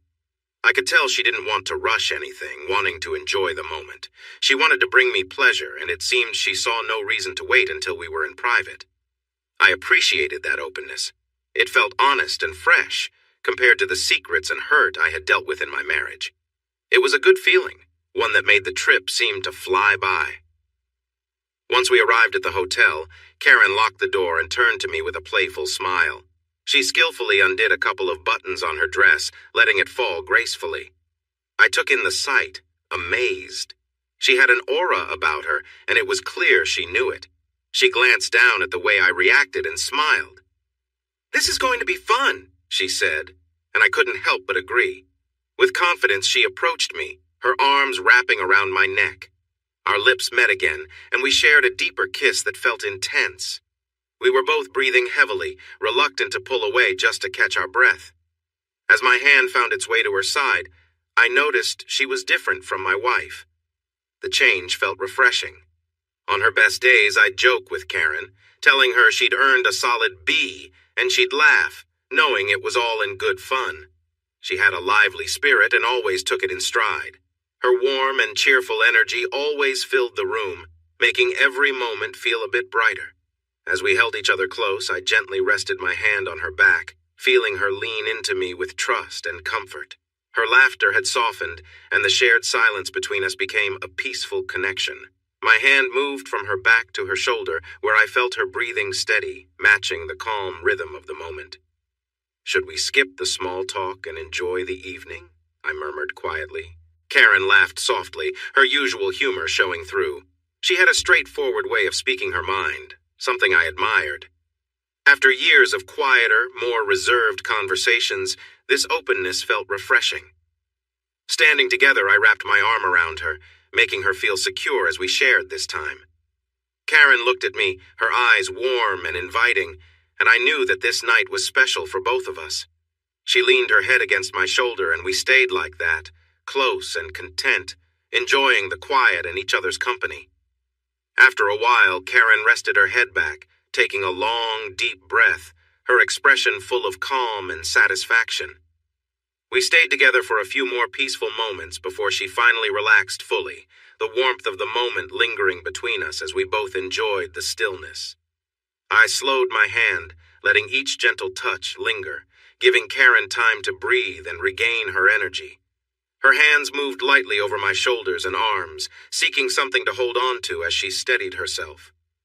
We found a comfortable rhythm, our movements calm and natural. I could see her relax, her breathing settling as she leaned into my shoulder for support. Her whispered words drifted to me, her voice filled with appreciation. I held her close, providing the support she needed, both of us sharing a quiet laugh together. Her head rested back, a peaceful smile spreading across her face. "Hold me up for a bit?" she asked with a soft laugh. I nodded, giving her the steady support she needed to stand and regain her strength. "I'm probably not very steady right now," she said, laughing again, her eyes bright with humor. "I've got you," I assured her, keeping her close as she leaned against me, both of us feeling relaxed and at ease. We shared a smile and leaned in, sharing a gentle, lasting kiss that left us both feeling calm and connected. I felt a bit self-conscious, though there was no one around except Karen, who was entirely focused on the moment. She looked up at me, her smile bright with a hint of amusement. It was clear she was happy, and I felt a mix of warmth and excitement in her gaze. Her attention made me feel connected in a way I hadn't in a long time. Her laughter was soft and comforting, and we exchanged glances that made the moment feel full of lightness and ease. She reached for my hand, and I held hers firmly, sharing a simple, quiet closeness that didn't need words. We stood there, letting the moment linger. Karen's presence brought a calm I hadn't realized I'd been missing. She leaned her head against me, and we shared a peaceful silence, the kind that speaks volumes without a single word. After a few moments, she looked up at me, her expression both playful and thoughtful. "Let's make this a memory," she said softly, her tone warm with sincerity. I pulled her close, our laughter blending together as we embraced, feeling the shared joy of the moment. Together we shared a gentle, unhurried kiss, letting the world around us disappear for a while. It was a moment of genuine connection, and we both knew it was something special. I held Karen close, steadying her as she leaned against the wall, our shared closeness bringing a deep sense of connection. She looked up at me, a joyful gleam in her eyes, and we shared a smile that needed no words. The intensity between us settled into a calm warmth, and I knew this moment would be one we'd both remember. As we stood there, breathing in sync, the energy between us softened. Karen rested her head back, a calm look crossing her face as she relaxed, feeling the peace of the moment. Our hands found each other, and I gave hers a gentle squeeze, letting her know I was there. We remained close, both feeling the steady comfort of each other's presence. After a while, Karen looked up with a small smile and whispered, "This moment just us here feels like everything." I wrapped my arms around her and we stood together, letting the calm surround us. It was a shared understanding, a peaceful connection, as we enjoyed the silence and the bond between us. Karen and I shared a deeply memorable evening, connecting in a way that felt natural and close. We held on to each other, finding joy in every laugh and quiet moment. When we finally took a break, Karen glanced around the room, laughing softly. "You know," she teased, "there's actually a bed here." I chuckled, realizing how caught up we'd been, and guided her over, where we both sank into the comfort of the room's soft lighting and relaxed atmosphere. She kicked off her heels and we settled in, enjoying the simplicity of being together, sharing stories, laughter, and the kind of quiet connection that words can't always capture. The night felt endless, filled with shared warmth and genuine happiness, as we left all distractions behind. As the weekend continued, Karen checked out of her hotel and spent the rest of the time with me at my apartment. We thought we'd go out Saturday night, but we ended up enjoying each other's company indoors, cooking meals together, and simply unwinding. The whole weekend was lighthearted and joyful, with no plans needed, just laughter, shared moments, and the comfort of being at ease together. Every room in the apartment became part of the memories we built.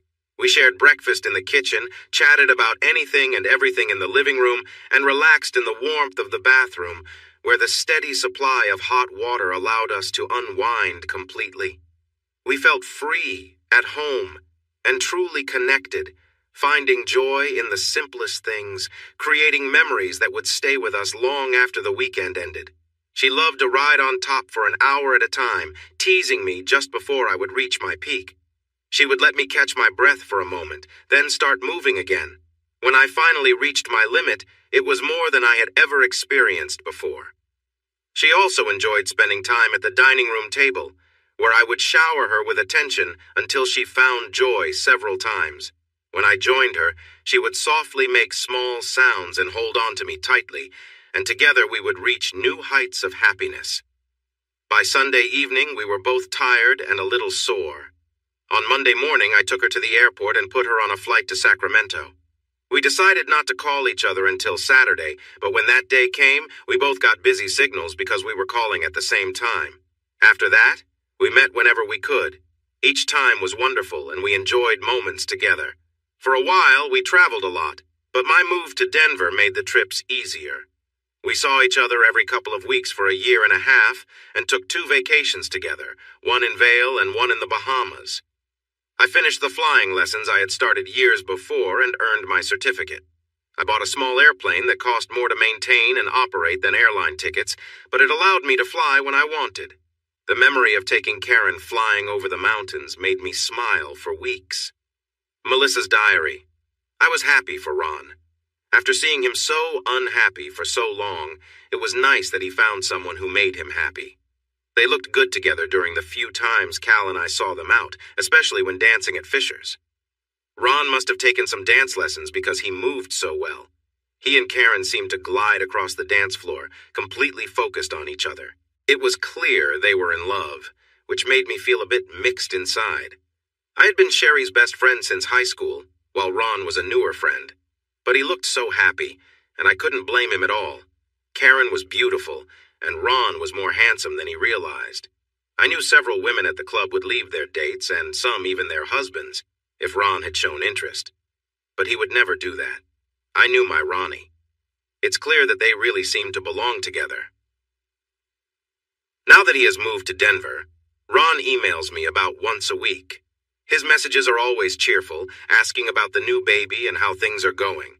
I never told Ron that I was pretty sure Cal got me pregnant the night when both Karen and I took off our underwear in Fisher's restroom, but I think he suspects it.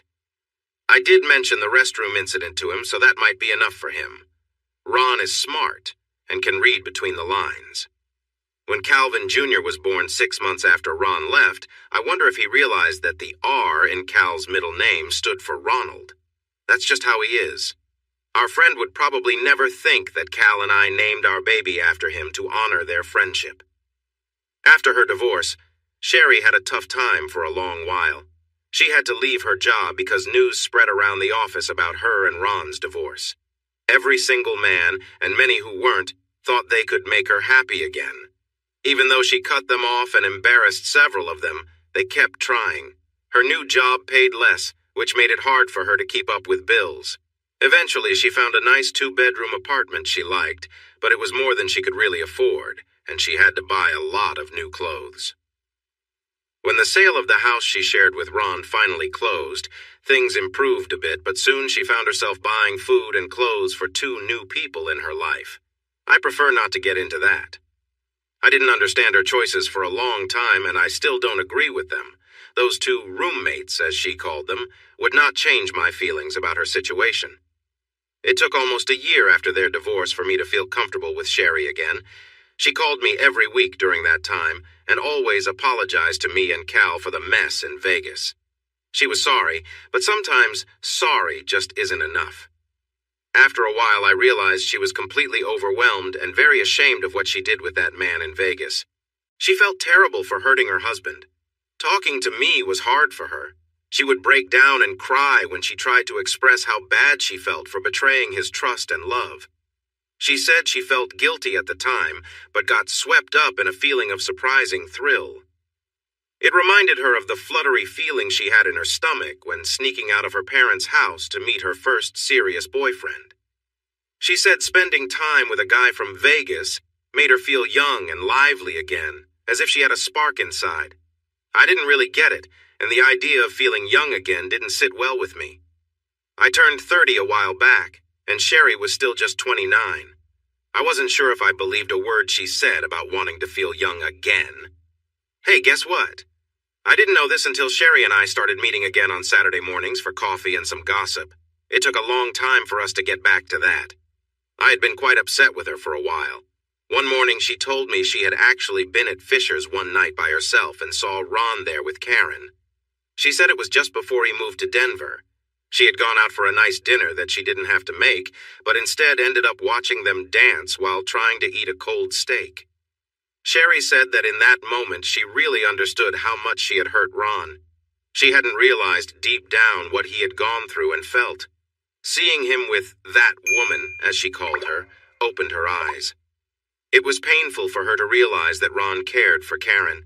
She said it felt as if someone had pierced her heart. I told her that Ron had every right to be with Karen. I might have sounded a bit short-tempered saying it, but I meant it.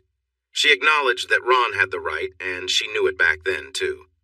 They had been divorced for over a month, but the pain still stung her deeply. She was sharing all of this to let me know she finally understood how poorly she had treated the man she loved. I told her it was about time, and surprisingly, Sherry didn't get upset with me. Instead, she seemed genuinely upset, angry with herself. She wanted to find a way to make up for it, but felt trapped by her responsibilities. Sherry and I worked through that tough time and grew closer. I suggested she talk to a counselor or a minister. When she got back on her feet financially, she did see someone who specialized in marriage counseling, and that helped her. Although she never felt completely at peace with what happened, she learned to accept her past without letting it take over her life. If she hadn't found a way to cope, I'm not sure how she would have managed. Now, Sherry comes over all the time, and we chat about anything and everything, just like we used to. My boys adore their Aunt Sherry and race to greet her whenever she arrives. She hugs them tight and plays with them, making them laugh and laugh. Cal took a bit longer to feel comfortable with her again. For a while, he would quietly find another room whenever she was around. I shared stories about my conversations with Sherry, and as Cal saw things for himself, he started to open up. Sherry sometimes brought her 2 friends over, and Cal really liked them right away. After a while, the house felt a bit lonely when they weren't around. I have a plan to change that. Cal and I are going out to dinner at Fisher's tonight, and I'm excited to see what happens. I want to fill our home with friends and family, even if it means changing diapers. This time, I hope we have a girl. The first 3 years in Denver were busy and full of energy. I was working hard and spending long hours in the office. It was the usual situation. When the bosses saw I could handle responsibility, they gave me more work just to test how much I could take. They hadn't reached my limit. Yet. But they were getting close. Karen and I were still going strong, and I was thinking about asking her to marry me. She never brought it up, though, and sometimes I wondered why. Then things changed in Afghanistan. Our company had taken on some projects to help rebuild the country's infrastructure. One of these projects involved working with a major Defense Department contractor. We were in charge of a contract to build a significant highway north from Kabul to the border with Tajikistan. This road would mainly be used by the military for a long time, but the new Afghan government hoped it would eventually help trade between the two regions. It was a risky situation because remnants of the Taliban and Al-Qaeda were not far away in the mountains. They would occasionally cross the border, trying to cause trouble before running back to safety. These incidents were rare, and in recent years, fewer people were willing to take such risks. However, one group managed to get into the country and blew up an important bridge, cutting off the road between our team and the supply stations. At the same time, they had traveled through many small towns and villages within 50 miles of the bridge, damaging things like schools meant to teach both girls and boys, community centers, a few new radio stations, and one TV relay site. The workers on the ground called for more help, and our company had to hire another small business so we could finish our main project on time. It was important for our company's future. 72 hours later, young Mr. Ron Masters was flying to Kabul to oversee the joint effort of two different teams working on the same project. Both companies agreed to this and were glad they didn't have to sort out who would do what. Before I left, I needed to talk to Karen. I would be gone for a while, and we had some things to work out. I needed to know if we were a couple and what that meant for us. "Honey, have you ever thought about getting married?" I asked. I was watching her make a salad in her kitchen the day before I had to go. The knife she was using hit the side of the sink and made a loud noise. She turned to look at me, her eyes wide, and I worried she might hurt herself. I quickly walked over, took her wrist gently, and checked her hand. Thankfully, there was no sign of injury. "I'm sorry," I said. "I thought you might have cut yourself." "I almost did," she replied. Some color returned to her face, and I sat back down at the breakfast bar. "Well, have you thought about it?" I asked. She leaned against the counter, looking at me curiously. "Have you?" she replied, though it wasn't really an answer. I nodded. "Yes, I have," I admitted. "But I'm not sure how you feel about it. Sometimes I think you like having your independence and all." "What else?" she pressed. "I wonder if how we live now works for you. We see each other for a few days each month and have a great time. But you live in Sacramento and I live in Denver. Maybe it's one of those absence makes the heart grow fonder situations. Getting married is a big step, and I wonder if you want me around all the time." I had thought a lot about this. I think I surprised Karen. We had gotten comfortable with each other and hadn't disagreed in a while. "No," she said. "It's not that at all, hon." After a moment, she came to me and wrapped her arms around my neck. She kissed me deeply. "Ronnie," she said slowly when we finally pulled away. "The reason I haven't mentioned this before is different from what you might think." She took a deep breath, still holding on to me, her arms slightly less tight around my neck. "I love you, Ron. That's not a secret, and I know you love me too," she said softly. "The problem is that you keep part of yourself away from me, and I don't think you even realize you're doing it. If that wasn't the case, I would leave my job in a heartbeat and come live with you forever." I was taken aback. What part of me was I keeping from her? We talked for hours. I never figured out what she thought I was holding back. She believed it had to do with me not fully moving on from Sherry, that I still had feelings for her and hadn't put the past behind me. I thought that, if anything, I mostly felt anger toward Sherry. That seemed more like what I was feeling. I became a bit impatient with Karen. I didn't believe there were any good feelings left for my ex-wife, and I told Karen so. but she was sure about her thoughts and wouldn't change her mind. We decided to end the conversation after dinner, agreeing not to let it turn into a big argument.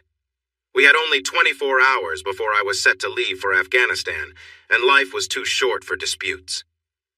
Later that night, we shared an intimate moment and then fell into each other's arms, tired but happy. "Ronnie," she said just before we both drifted off to sleep, "let's think about our future while you're away, okay? When you come back, we can go somewhere together for a long time and figure things out, all right?" "Okay, it's a date," I replied softly. She didn't say more.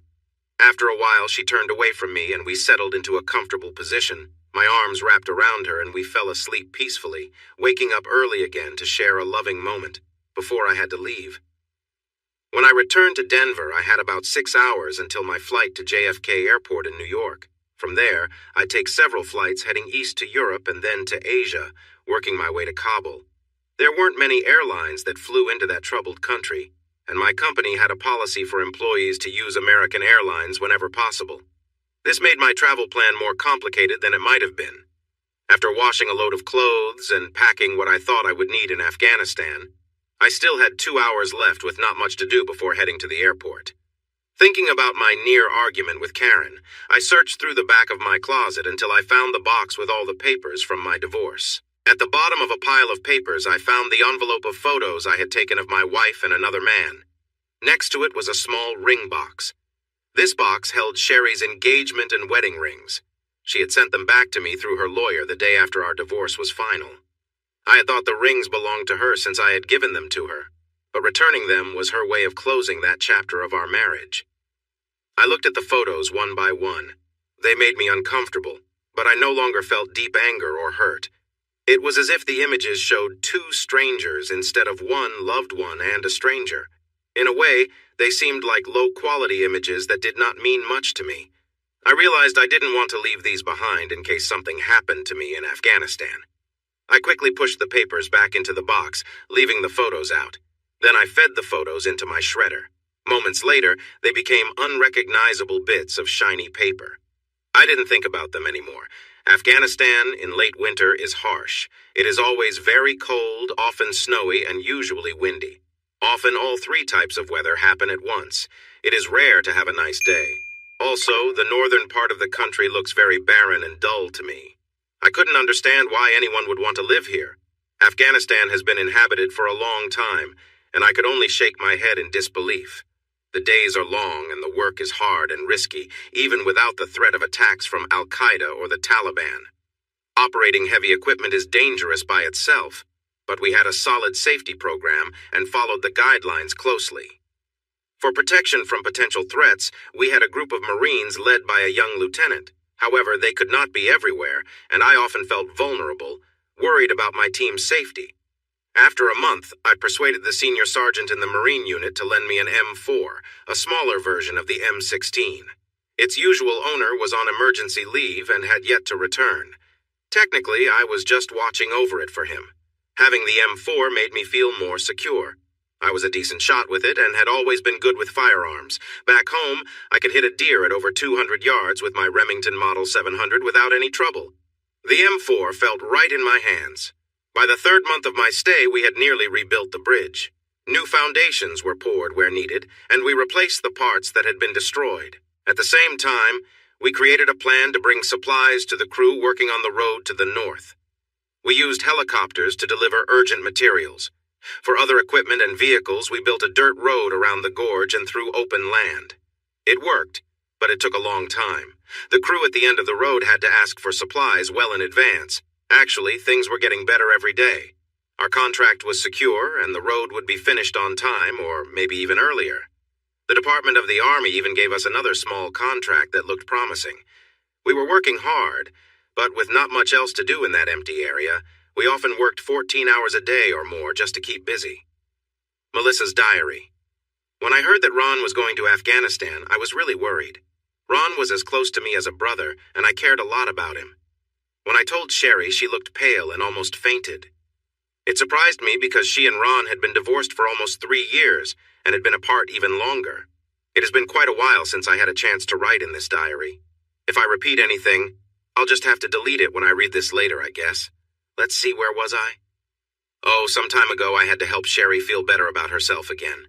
For a long time, she was really hard on herself for causing so much sadness, and it was affecting her health. She got counseling again, and it finally started helping her. She got through the worst of her sadness by working with her counselor on what happened and how to make things better. She has been doing pretty well since then. When I told her about Ron's trip, though, she got really upset. It wasn't until we started getting regular emails from him that she began to calm down. The emails didn't come too often because the communication wasn't great over there, but they were enough to ease our worries. He mentioned that it was hard work and kind of dull at times. He said he didn't have much to do except work. On the bright side, he had lost some extra weight he had been concerned about and was in great shape. He even shared a photo in one of his emails that showed he was right. Sherry made me print a large copy and keep a few smaller ones, too. Around that time, I noticed that Sherry wasn't dating anyone. When I asked about it, I felt silly. She hadn't been on any dates since her and Ron separated, and I had been completely unaware. Isn't that just awful? My best friend and I were a bit clueless. Anyway, Cal and I started inviting Sherry to join us for dinner and outings, sometimes even to Fisher's for dancing. She enjoyed the fast dances with some guys, but she was very selective. Many men faced rejection, and a few left feeling embarrassed after she turned them down. Cal mentioned that Sherry had a strong way with words when she wanted to speak up. I guess that showed me how she could express herself. I noticed she only danced slow dances with Cal and a few trustworthy older married men. Also, she would only have a little white wine when we went out, usually just a couple of glasses for the whole night. It didn't take a lot of thought to see that she was waiting for something special. One day, I managed to get her talking about it while we relaxed in the backyard under the pecan tree, enjoying good food and chatting about random things. Eventually, she opened up a bit and shared her belief that Ron would come back to town one day. When he did return, she hoped he would see that she hadn't been with anyone else, and maybe he'd forgive her for things that happened in the past. She said she would wait for him, no matter how long it took, hoping he would notice how much she had changed. Sherry wasn't overly confident they would get back together, but she held on to a small hope. It felt like she was serving some kind of penance until Ron came back and acknowledged her growth. She didn't know when he would return, just that she believed he would. I suggested a few ways to encourage him to come home, but she wasn't interested. She firmly believed in not using any tricks. I told her it sounded like she was setting herself up for a long and lonely wait, but she simply smiled, confident that he would come back. I decided to drop the subject after that. I even tried to introduce her to some nice guys from Cal's work, but she declined every time. I wasn't happy about the situation, but Sherry seemed fine with it. She didn't want to date anyone at all, and I had to accept that, even if it bothered me. After going through some counseling sessions, Sherry started to feel better. She had lost a lot of weight due to stress and guilt, but now she had gained most of it back and looked great. I couldn't help but feel a bit jealous.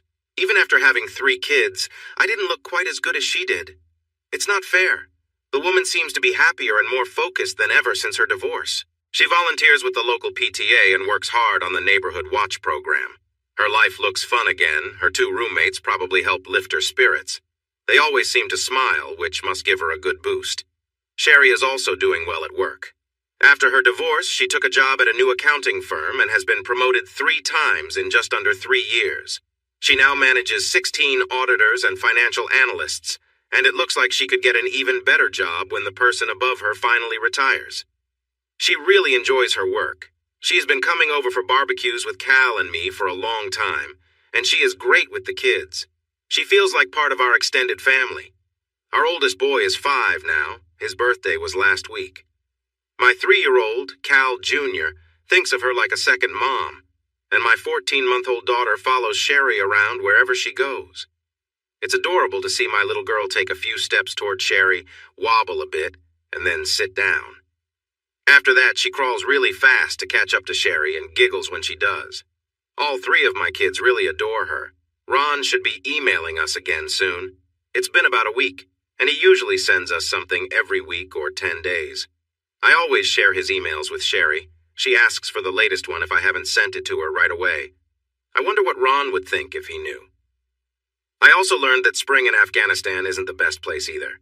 Instead of snow, we had dust blowing everywhere, and I wasn't sure which was worse. Both have their problems. I'm starting to prefer snow, at least it melts away. Dust and sand just get everywhere and cause issues. About a quarter of our heavy machinery, bulldozers, dump trucks, rock crushers, was out of order on any given day because dirt blocked air intakes or messed up oil.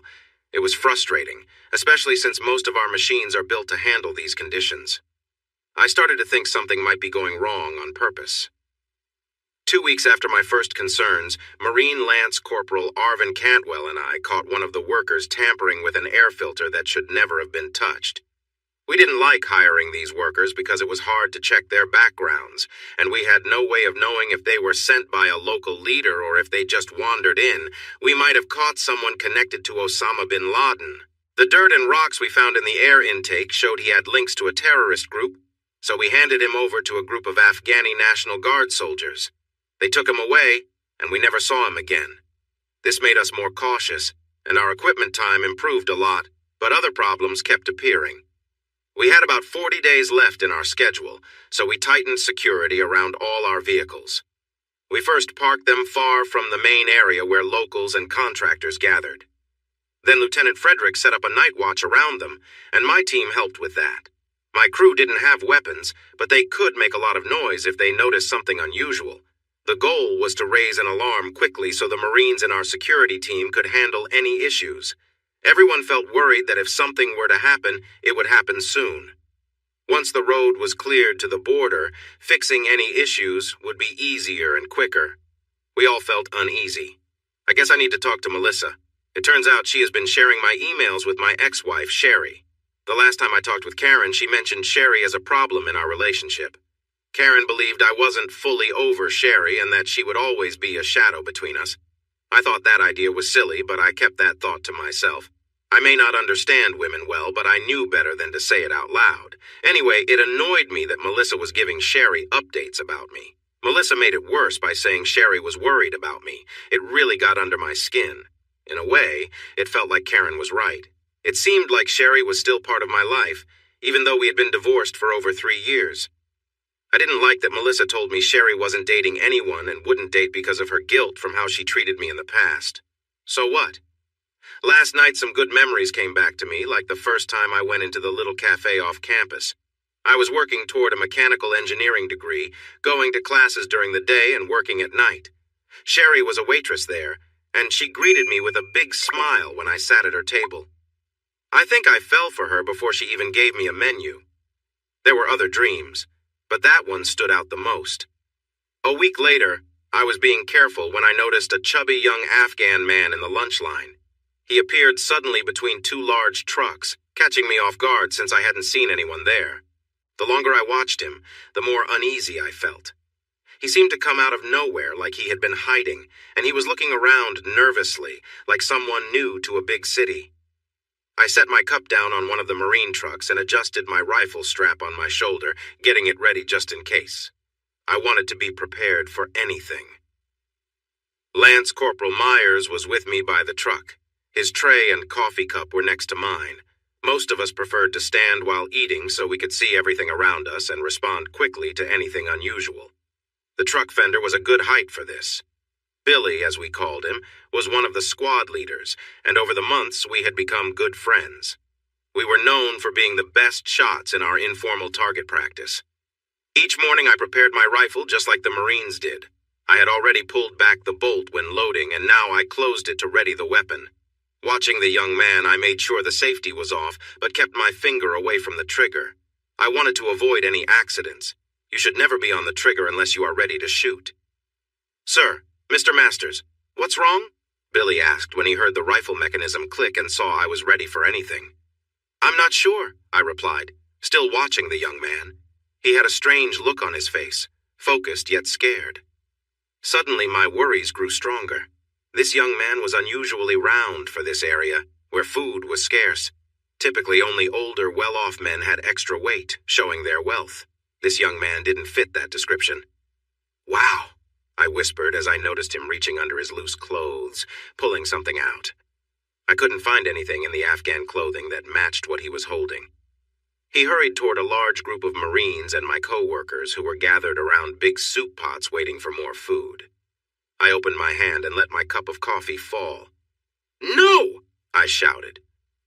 The man turned to look at me. A strong breeze stuck his clothes to his body, and I could see something heavy wrapped around his upper body and waist like a vest. He turned to run toward the group of men. Quickly raising my weapon, I aimed at him. There were many people nearby, so normally I wouldn't have fired, but this was not a normal situation. I saw the sudden impact, and he fell forward. In that brief moment, I realized that a shot like that could take someone down instantly. Thankfully, the threat was neutralized, and the group of construction workers remained safe. "Get ready! Get ready!" Corporal Myers shouted into his radio. He was using an alert signal from an old movie that had become a quick warning cry for our platoon. The lieutenant didn't like it, but he decided to go along with it. Suddenly, there were more sounds of gunfire coming from behind us. Billy and I turned to see a line of armed men rushing toward our camp. Others were moving fast from a ravine that we hadn't noticed before. The lance corporal and I dropped to one knee and began to fire back. I kept my weapon on the semi-automatic setting and kept firing. More Marines were joining in now. I heard the lieutenant directing another group to position themselves and provide support fire on the attackers. Within moments, they began to shoot, and the number of attackers started to go down quickly. I released the empty magazine and put a new one in, making sure it was secure. Then I noticed an older Afghan man wearing a black turban running toward me, his face filled with anger. He was shouting loudly and was armed with a pistol. Billy was busy with the other attackers and couldn't help, so I had to act quickly. I turned awkwardly to face him and started firing back. This time I switched the weapon to automatic mode with my thumb and began firing short bursts. The second burst caused 3 holes from his waist to his throat, and he lost interest in harming Billy and me. He kept running forward until he fell face first into the ground. It took him a bit to stop moving due to his injuries, but he was done for once he hit the ground. Most of this was explained to me later because while I was firing, the last shot he took hit me in the left shoulder. The bullet struck me just as I was getting to my feet and trying to move toward the safety of the Humvee. I stepped into a hole and twisted my ankle, causing me to start to fall.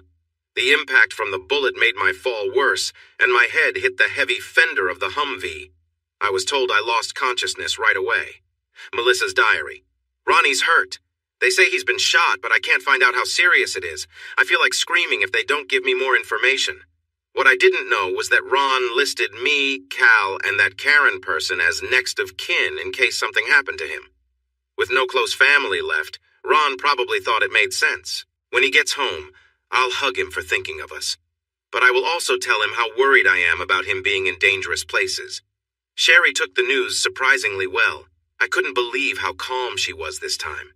She had been very upset when she learned he was going to that country. Now she was reassuring me, saying he was going to be okay. She insisted he would come home someday, that it was just a matter of time. I really hope she's right.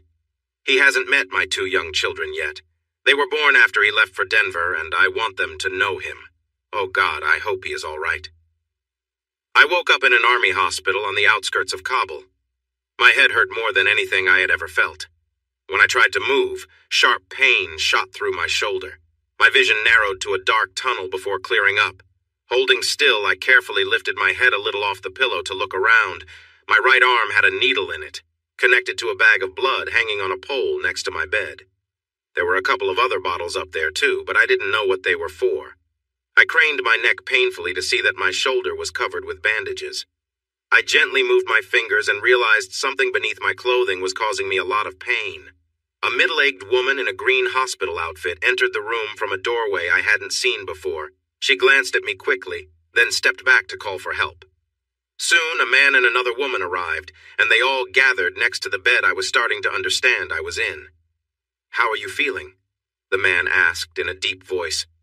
I noticed the silver badges on his light green shirt under the white coat, so I figured he was a doctor. "My shoulder hurts," I managed to say. It was tough to get the words out, and I had to swallow hard a few times. I rubbed my throat and pretended to drink. The doctor nodded and gestured for the first woman to fill a glass with water from a steel pitcher. She helped me drink using a straw. "Thank you," I said, my voice still weak but better than before. "Where am I?" I asked, looking at each of the 3 medical staff. Kabul, the doctor replied plainly. He pointed a small flashlight into each of my eyes quickly.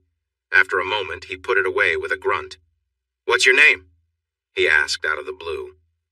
Ronald Terrence Masters, I replied. And yours? I felt a bit annoyed. Dr. Evans, he answered briefly, but a small smile crept onto his face. Do you remember what happened? He asked in a friendlier tone. I nodded slowly, being careful with my shoulder. We were attacked by some Taliban fighters, I explained slowly. A suicide bomber came in, and then others came at us from behind, along with an older man with a gun. I paused, but didn't recall anything else. I can't remember after that, I said, feeling frustrated. The doctor nodded, looking thoughtful. From what I've been told, he began casually, you hit something hard and fainted. But it looks like you'll be okay. Your skull seems intact, and you likely just have a mild concussion. Your memory seems fine, and your pupils look normal, so your head injury isn't your biggest concern. I accepted what he said. I still felt much the same as before the fight, except for the headache. Thankfully, it was easing a little bit. And I think your shoulder injury won't be serious either, he said confidently. It was easy for him to say that since he wasn't the one in pain.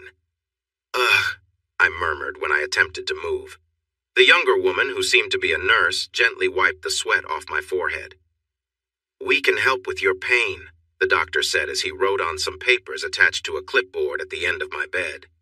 After that, he left with the older woman, speaking quickly about things I didn't understand.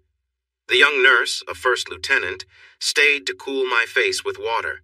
When I asked, she let me adjust the bed so I could sit up. I had never liked lying flat since I was a kid, and sitting up felt much better. When the older woman returned, she attached a needle to a machine connected to my arm, and soon the pain faded quickly. I drifted back to sleep. 2 weeks later, I was able to move around, which is what the Army medical staff called ambulatory, and feeling a bit restless. My shoulder was healing well, and they had me doing gentle movements to keep the muscles flexible. I found a computer that I could use and logged into my email. I sent messages to Karen and Melissa to let them know I was okay. My inbox was filled with messages from both women and, surprisingly, from many people back at work. I wrote to my boss and secretary in Denver, asking them to let everyone know I was fine and improving. I mentioned that I could only use my right arm right now, so typing was slow. I would respond to all the emails when I could, but it would take some time. Yesterday, the Marines came to visit. They had returned to a base camp for some rest before heading out on another mission. I didn't know what to expect when the nurse wheeled me, even though I really didn't need the wheelchair, into the hospital day room. A few minutes later, the outside doors swung open and the entire Marine platoon marched in. They lined up in front of me, forming a group around 3 sides of the room.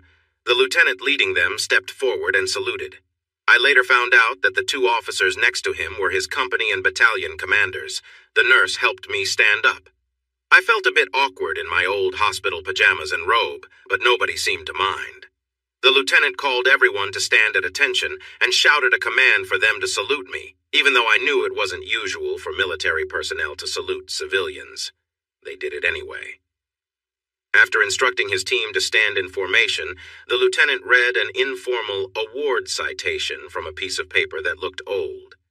Then they handed me a large, round piece of metal from the bottom of an artillery shell, polished to a warm brown tone. According to the citation, it was meant to represent a bronze star for bravery in an event that happened at kilometer 137. The citation mentioned my quick reaction had saved many Marines and civilian workers. I felt my face turn red, and I was so overwhelmed that I could barely speak. Eventually, I managed to thank the officers and my fellow Marines with a shaky voice. I asked if I could shake hands with everyone in the group and moved to the door. As they walked out, I shook each person's hand and then joined them outside to say goodbye. The next morning, I took a military medical evacuation flight to Landstuhl, Germany, where I stayed for a few days. Then, I flew back home.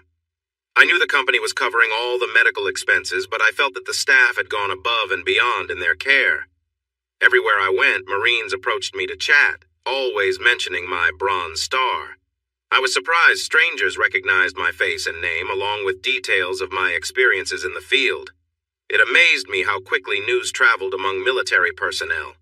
I admired the bond among those brave men in the Marine Corps and pondered if I had missed my calling, but it was too late for me to make a change now.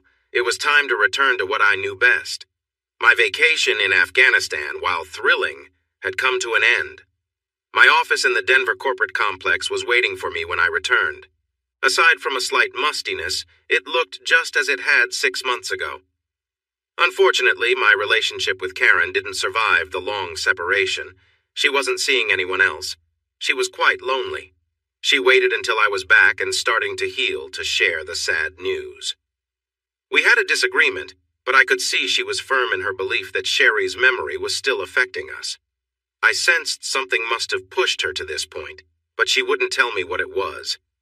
I held back my anger to avoid saying things that would make our separation even harder. I didn't agree with her views, but I had to accept that this was how she felt. While I didn't like it, I knew deep down she was right about the breakup, even if her reasons were not the ones I felt were true. We had been together for a long time, and while I thought about asking her to marry me, I never did. We parted as friends, or as close to friends as two former lovers could be. It hit me fast how quickly I moved on. Just 2 weeks after Karen and I broke up, I started dating a woman from the 3rd floor of our building. It was enjoyable, but not serious, just something fun to pass the time. 2 months later, I overheard 2 men chatting. One was the executive assistant to the chief financial officer, and the other worked in human resources. They were discussing my name being put forward for a new job. The CEO was getting ready to announce the change. They shouldn't have been talking about it, but even in private spaces, people don't always check to see if anyone is listening. A week later, I got the official news. I was going back to where I started, but this time as executive vice president. I was curious about this opportunity. It felt like a promotion, with a lot of potential for growth. The job I had was a bit of a dead end, and it would have taken years for the people above me to retire and open up a space. After thinking it over for a couple of days, I accepted the new position.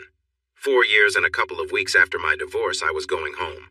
"Hey, is anyone home?" I knocked on Melissa and Cal's front door hard enough to make a sound. I was smiling widely because I hadn't seen my friends in a long time, and I was eager to be with them. I heard movement behind the closed door before it swung open. "Ron!" At first, I wasn't sure if Melissa was happy to see me. She stood there for a moment, looking surprised, before throwing open the screen door and jumping into my arms. She wrapped her arms around my neck and started crying. I gently patted her back, saying it was okay and other comforting things. The best way to help Melissa when she got emotional was to wait until she calmed down. After a moment, she was all better. "Why didn't you tell us you were coming?" she asked, playfully hitting me in the chest. I pretended to stumble back, which made her smile. She took my arm and pulled me into the cool house. "Cal!" she yelled. "Come here! It's Ron!" I was sure Cal could hear her from far away. He soon appeared in the living room, running towards us. We laughed and patted each other's shoulders until he suddenly realized what he was doing. I told him my injury was all better now. Just then, a group of young children burst into the living room, eager to find out what the noise was about. There were 5 of them, 2 boys and 3 girls. The oldest boy looked just like his father, Cal. He was now 6 years old. He had only been 2 when I left. His younger brother, I learned, was 3.5. I shook hands with them as if they were grown-ups, and they seemed to love it. The smallest girl was Melissa's youngest, named Jeanette. Melissa tried to get Jeanette's thumb out of her mouth, but the little girl wasn't letting go. The other 2 girls were identical twins, with lovely blonde hair and charming smiles. Melissa called them over, and I knelt down to be at their height. "Girls, this is Ron. He's Jeanette, Ben, and Cal Jr.'s Uncle Ron. Ron, this is Cassandra and Courtney. We're watching them while their mom is at work." Her voice wavered a bit, but I let it slide. Melissa is always full of feelings, even when things seem calm. I shook hands with each little girl seriously. "My goodness, you 2 are just as cute as can be," I said as I gently touched the head of the one on my left. "Cassandra, right?" She nodded with a big movement. "Do you like being called Cassandra, or do you prefer Cassie?" "Cassie," she replied in her small voice. I smiled back at her. "Then Cassie it is," I said warmly. I turned to the girl on my right. And that must mean you are Courtney, huh? She nodded eagerly. I settled back on my heels. Courtney and Cassie, what pretty names for two lovely girls, I told them. They smiled shyly. Are you our Uncle Ron, too? Cassie asked softly. I looked up at Melissa and Cal, noticing a sudden change in how they stood that puzzled me. Do you think their mom will mind if they call me that while I'm here? I asked. They exchanged glances. I guess that would be okay, Melissa said carefully. We should check with their mom, but it should be fine for now. She seemed a bit anxious. I made a mental note to ask her why later.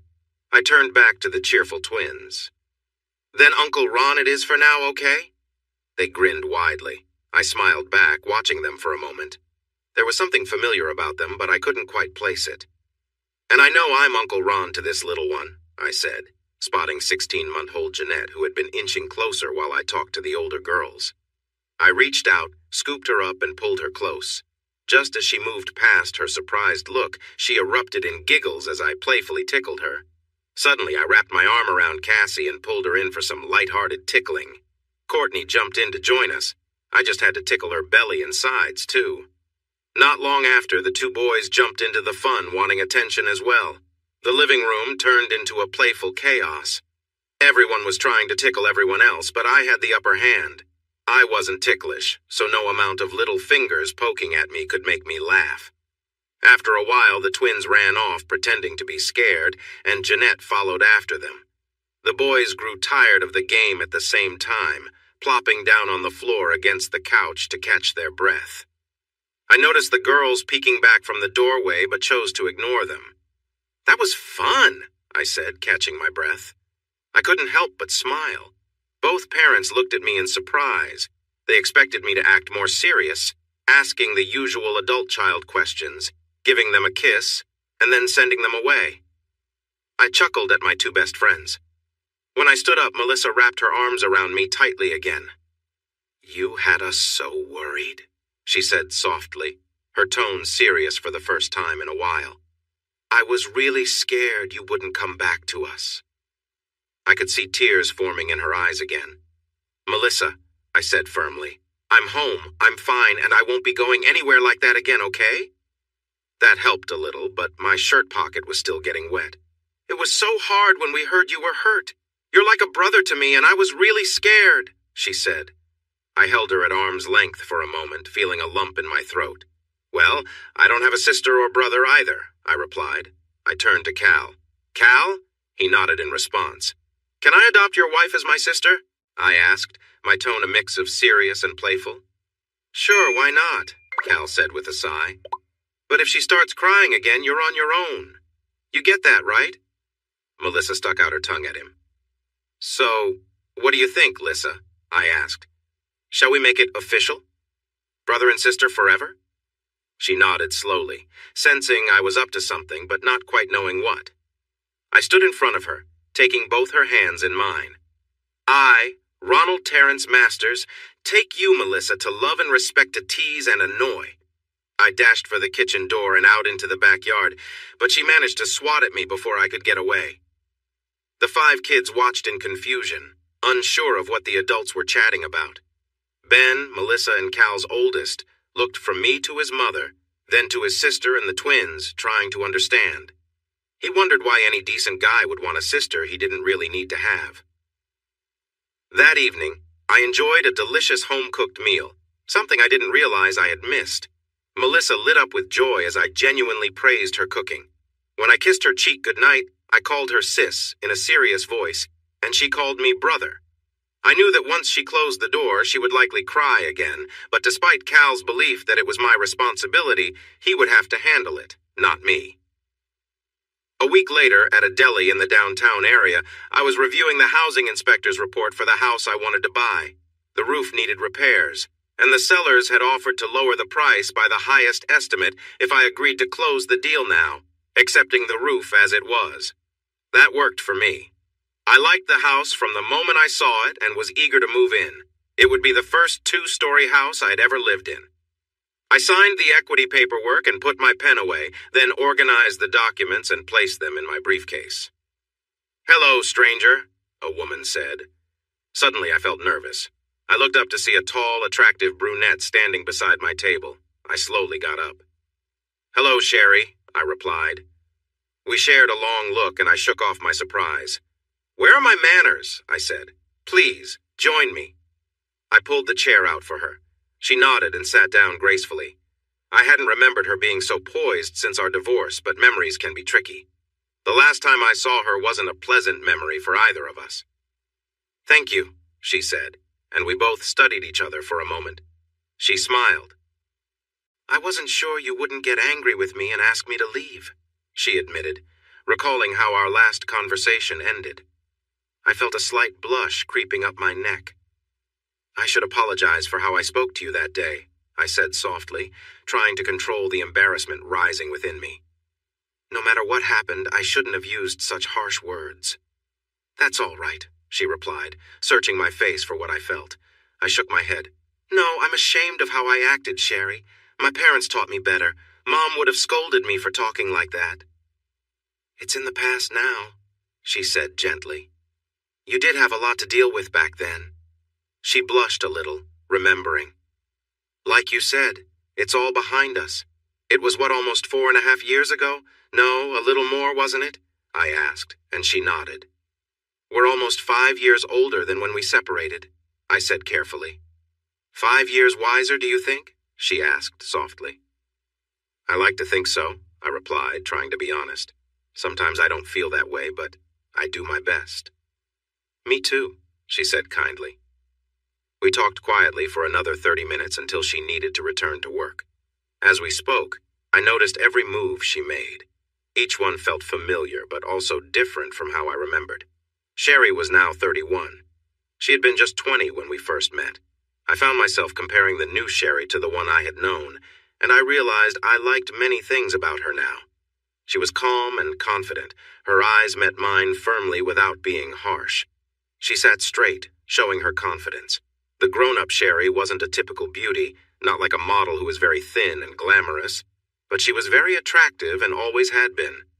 Her bright green eyes were wide-set on a well-shaped nose with small, light freckles. Her lips were full but not overly swollen like some women choose.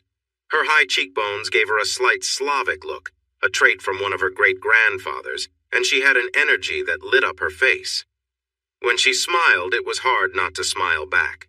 She seemed fuller than before. She had often complained about her figure in the past.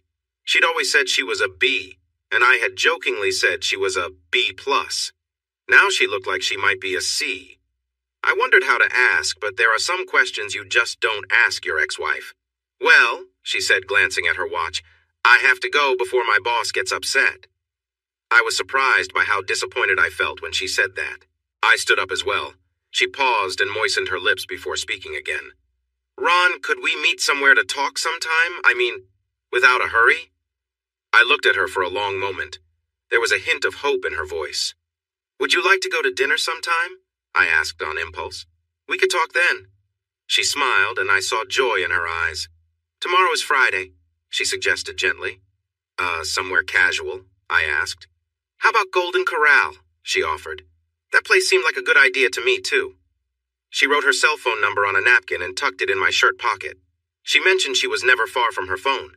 When she bent over to use the table as a desk, her blouse slipped slightly. She was meeting me at the new restaurant on the Loop. She mentioned she wouldn't be there before 8 p.m. I assured her I would wait. As Sherry walked away, I noticed her graceful legs and how she still carried herself beautifully, just like when I first met her.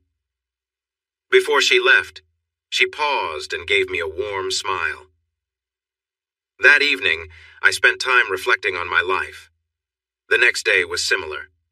I was on a leave from my job and had only visited my new office briefly to let them know I was around. My first day back would be a week from Monday. I found a house quickly and completed all the small tasks needed for moving. With all this time on my hands, I had room to think about many things. Seeing Sherry after all this time had surprised me. I thought I would run into her eventually, but this encounter caught me off guard. I hadn't prepared myself for the feelings she stirred in me. We had been divorced for just over 4 years. It had been so long since I last saw her. I didn't attend the final court hearing, and my lawyer told me she hadn't either. We hadn't had any contact for years, and I was surprised to feel my heart race at the sight of her. I clearly remembered what she had done to me. It was never a question in my mind. I could easily recall vivid moments from that time. I used to keep photos from that night, but I had gotten rid of them before leaving for Afghanistan. I felt a sense of relief when they were gone, just scraps of paper in the shredder. When I tried to reach for the anger I had felt about Sherry's betrayal, I found only memories, not the intense feelings of hurt I once had. I was amazed at how much I had changed. I wondered why the pain had faded, but I couldn't find a good reason. I knew the saying that time heals all wounds, but I felt there needed to be more to it. I didn't know what that could be. I had been at the restaurant for about 20 minutes when Sherry arrived. I had tried to hold off on getting there early, wanting to give myself a little power in the conversation, but I couldn't stay away from the place. When she pulled into the parking lot, she saw me in my SUV. She hurried over and apologized for making me wait, but I had to admit she arrived right on time, and there was no need for an apology. My plan to feel in control during our talks faded away so fast that I barely noticed. We chatted for a long time after the waitress brought our steaks, mine cooked medium rare and hers well done. We talked about my new job, and she smiled warmly, patting my hand on the table as she congratulated me. She wanted to know every detail of my trip to Afghanistan, even the tough moments I faced there. She listened closely, hardly taking her eyes off me, and at times I struggled to keep my focus on my story. I couldn't remember her showing that much interest when we were married. It felt nice and comforting to have her attention. At one point, when I pointed to my left shoulder to show her where I had been hurt, she got up from her seat across the table and moved next to me. She wanted to see the scar, and I couldn't say no. I unbuttoned my shirt just enough for her to see the small mark that remained. She gently touched it with her fingers and looked at me in a way that almost made me want to kiss her. I wasn't sure how she would react, so she returned to her seat before I got too flustered. Melissa's diary. I can't believe it. Sherry somehow ran into my brother just a few days after he arrived. She claims it was just a chance meeting in a cafeteria where he was having lunch, but I'm not sure how she knew where to find him, so for now, I'll take her word for it. I'll never understand how she got him to go out with her the very next night. That girl moves fast. She said they went to Golden Corral, a bright and open place, so neither of them felt rushed. She mentioned they talked for a long time, and Ron listened while she shared everything she had practiced saying for the last 2 years. She told him she was sorry for what she'd done, and how ashamed she felt for allowing that guy to hurt her before, and for staying in touch with him even after she returned. She made it clear to Ron that there was no excuse for her actions. Ron, bless him, didn't rush her or interrupt her story. Sometimes he surprises me by doing the right thing, even when he doesn't mean to. When she finished apologizing for the pain she caused him and for being dishonest, she said Ron smiled and told her it was hard to stay mad at someone who was so honest. He explained that after everything between the time here, the trip to Denver, and that tough time in Afghanistan, the anger and bitterness had faded. He hoped she had moved on from her anger too. Sherry said she told him she felt sorry about the mistakes she had made. Ron thought it was time for her to let those feelings go. He mentioned it was as if everything that happened was to 2 different people. He believed they could start fresh now, but I wondered when she would tell him about her 2 roommates. If they were beginning anew, he should know about that, right? Anyway, she mentioned she was so happy when she got home that she cried for an hour. It felt like a heavy weight had been lifted from her. I tried to tell her to take things slow because he might suddenly remember some of the pain from the past, and everything could change quickly. I don't think she paid much attention, though. The next thing she said was that she loved him more than when they first got married. When she realized this, she cried for another hour, and that was, oh no, now I'm crying too. And Cal has told me before I can't do that over my keyboard or it might break or something. I should stop now. I thought I managed the first meeting with Sherry pretty well, given everything. When she started talking about her actions and how they affected me, I braced myself for old feelings to resurface, but they didn't. I told her that those events were over 4 years ago, and we weren't the same people we were then. I encouraged her to let go of those painful memories. Without realizing it, I mentioned that those things happened in a marriage that no longer existed. I also said that the divorce had closed off a lot of the hurt. The surprise was that halfway through my speech, I truly felt that way. The joy on her face was obvious and uplifting. Sherry and I met to talk several times over the next month, usually at a restaurant like the first time. But sometimes we took a long lunch and went to a park. Each time we discussed moments from our past that had led to our divorce. We found ourselves getting more comfortable talking without anger or blame. I started to worry that our calm discussions might give Sherry a sense of closure that I didn't fully feel. One evening, we spent a couple of hours at Denny's discussing how, even though I had accepted what she had done, I could never forget it. I was ready to forgive her, but I made it clear that this should not be seen as a complete pardon for her past actions. She still had to take care of them. To my surprise, Sherry was ready to accept what I said. She told me she couldn't blame anyone else for her situation and that she would have to live with it for a long time. She opened her purse to show me a photo I had taken the night I caught her with someone else. The picture was old, but still clear. I didn't know what to say. She understood my point before I could fully explain it, and I didn't have to persuade her at all. In some ways, she even went further than I expected. It was a bit unsettling. What was interesting was that neither of us felt bad talking about it. It was like we needed to get it out of the way, and once we did, we could move on. After that, we spent the rest of the evening discussing everything except our difficult past. I got her talking about her job, and she became really excited while telling me about supervising a big group of analysts.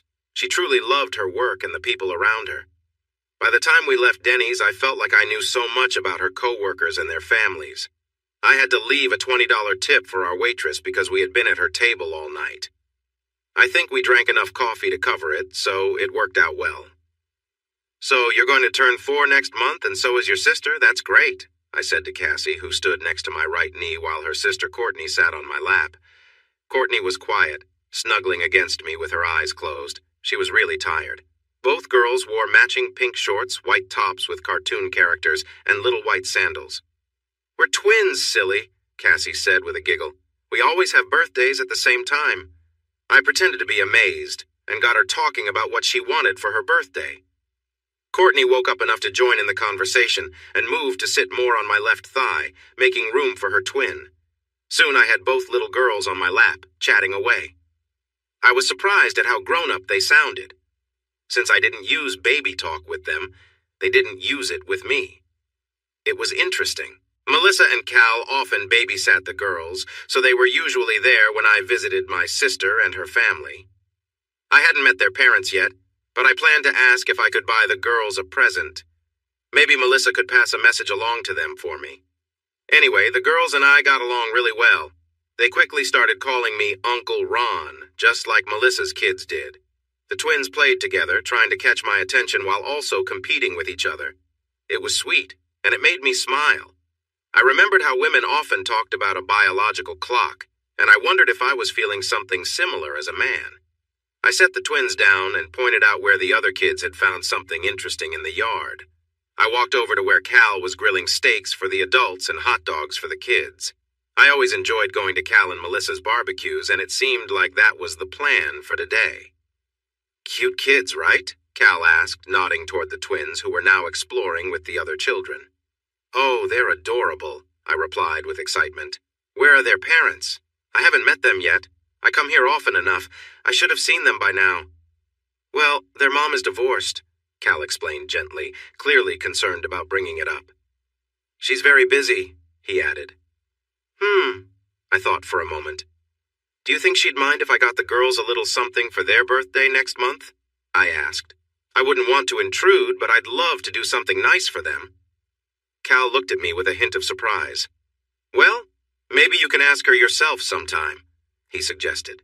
Just then, Melissa surprised Cal by playfully pinching his arm. "Hey!" he said in surprise. "What if I had been flipping something on the grill?" Melissa laughed. "I checked first," she said confidently. "Now you stop bothering my big brother, okay?" Cal just mumbled something and returned to the grill. "Don't worry about him," Melissa said, leaning against me. "I'll talk to their mom and make sure it's okay for you to give the girls something, all right?" I nodded in agreement. I glanced down the side of the house when I heard a car drive by, and Melissa noticed. "Oh, I meant to tell you," she said. "Sherry called. She has a bad headache and didn't want to come over today. She said she'd be home if you wanted to call her." I felt a little let down. I had hoped Sherry would come to the barbecue since she was friends with Melissa. "I might call her later," I replied. I started to notice a pattern in Sherry's actions. It seemed like she wanted to let me know she'd be home and suggested I check on her. I didn't understand why she felt the need to show that. It wasn't like I had the right to question her whereabouts. Still, it made me feel a bit more at ease. I wished she hadn't felt unwell. Melissa's diary. "I'm really happy for Ron and Sherry. They've been seeing each other for a bit over a month and a half, and from what I've heard, they're both having a great time. They don't openly call it dating, and my husband agrees with them, but that is exactly what it is. I get to hear from both of them, and I know they want to move on from their past. The problem is, neither knows if the other feels the same way. I'm bursting with information about how they feel, but Cal would get upset if I tried to interfere. I spoke with Connie recently, and she mentioned she and Tom were surprised that Ron and Sherry appear to be getting closer. I'm not surprised. These two have so much history together. Sherry was my roommate, and I know she was already imagining her name as Mrs. Sherry Masters just a week after meeting him. She couldn't eat or sleep until he called to ask her out on that first date, just 2 days after he saw her at a cafe. I can't see this situation lasting much longer. There seems to be something special drawing them together, and I believe they will realize their feelings soon. Sherry will have to think about her roommates, though. Things will definitely change when Ron finds out. I'm worried about that, ouch. Cal just poked me and told me not to interfere. Anyway, he wants to go upstairs now that the kids are over at the neighbor's place. Talk later. A couple of weeks later, I returned early from a quick trip to Denver. I met with the leader of the returning team from Afghanistan and got an update on our project. I also attended a conference with company executives. This was the last task I had as Deputy Assistant Director of Western Operations, and I felt relieved. It was tiring to keep track of 2 sets of problems. We finished the project a week ahead of schedule. The Army Corps of Engineers inspected the road and approved it. We learned a lot during the construction process, and next time we work with Halliburton, we'll be better prepared. We plan to create new guidelines for security and supply organization, just in case we are involved in something similar in the future. When we wrapped up late Friday afternoon, the CEO suggested I take one of the corporate jets to fly home comfortably instead of waiting until the next day. He told me to take the weekend off, and I was thrilled. I smiled, shook his hand, and happily accepted his offer. I ended up getting back to town about 18 hours sooner than I thought I would. It was dark, but still early in the evening. I checked how tired I was and realized that flying in a private jet was much better than dealing with commercial flights. I felt fresh and relaxed instead of stressed and worn out. I tried calling Melissa and Cal to let them know I was home, but the babysitter answered and wouldn't share their cell phone numbers since she didn't know me. I made a note to ask for both numbers when I saw them, so I decided to head to Fisher's, where I knew Melissa and Cal were planning to go. I wouldn't make it in time for dinner, but I could join them for the evening and watch everyone dance. I missed Fisher's, as many good memories were tied to that place, including time spent with Sherry before our divorce. I also had some nice moments there with Karen, too. I changed into a fresh shirt and tie and then decided to switch my suit as well. It only took a few minutes. I called Sherry to see if she wanted to come with me, but she wasn't home, which disappointed me a lot. When I arrived, the place was packed. The parking lot was full, and there were many people inside. I made my way inside, paid the cover charge, and walked into the crowd. I wasn't sure where Cal and Melissa were sitting, and with so many people, finding them might take a while. I squeezed into a small space near one of the bars and got a tall Coke with a splash of something just in case I got thirsty while searching. A few minutes later, I spotted them at a table near the dance floor. Melissa loved to dance and likely pulled Cal from dinner to be close to the music. I paused by a potted palm near the wall, using it for cover while I watched. That's when I saw Sherry leave the dance floor with an older gentleman. She returned to sit by Melissa, while the man walked off to join who I assumed was his wife at a booth nearby. Sherry wore a black cocktail dress that stopped a few inches above her knees. It looked layered, with a light chiffon over a smooth satin underlayer. The dress seemed to float around her. She had straps leading up around her neck, creating a simple but elegant look. The bodice was high, so there was no hint of anything revealing. The top layer was almost see-through, and the wide straps revealed her smooth skin. Her black heels accentuated her legs, making them look as beautiful as ever. I watched my ex-wife for a while and felt a bit silly doing so. Still, I stayed there for about half an hour. Sherry was alone without a date, surrounded by a bunch of men who wanted to enjoy her company.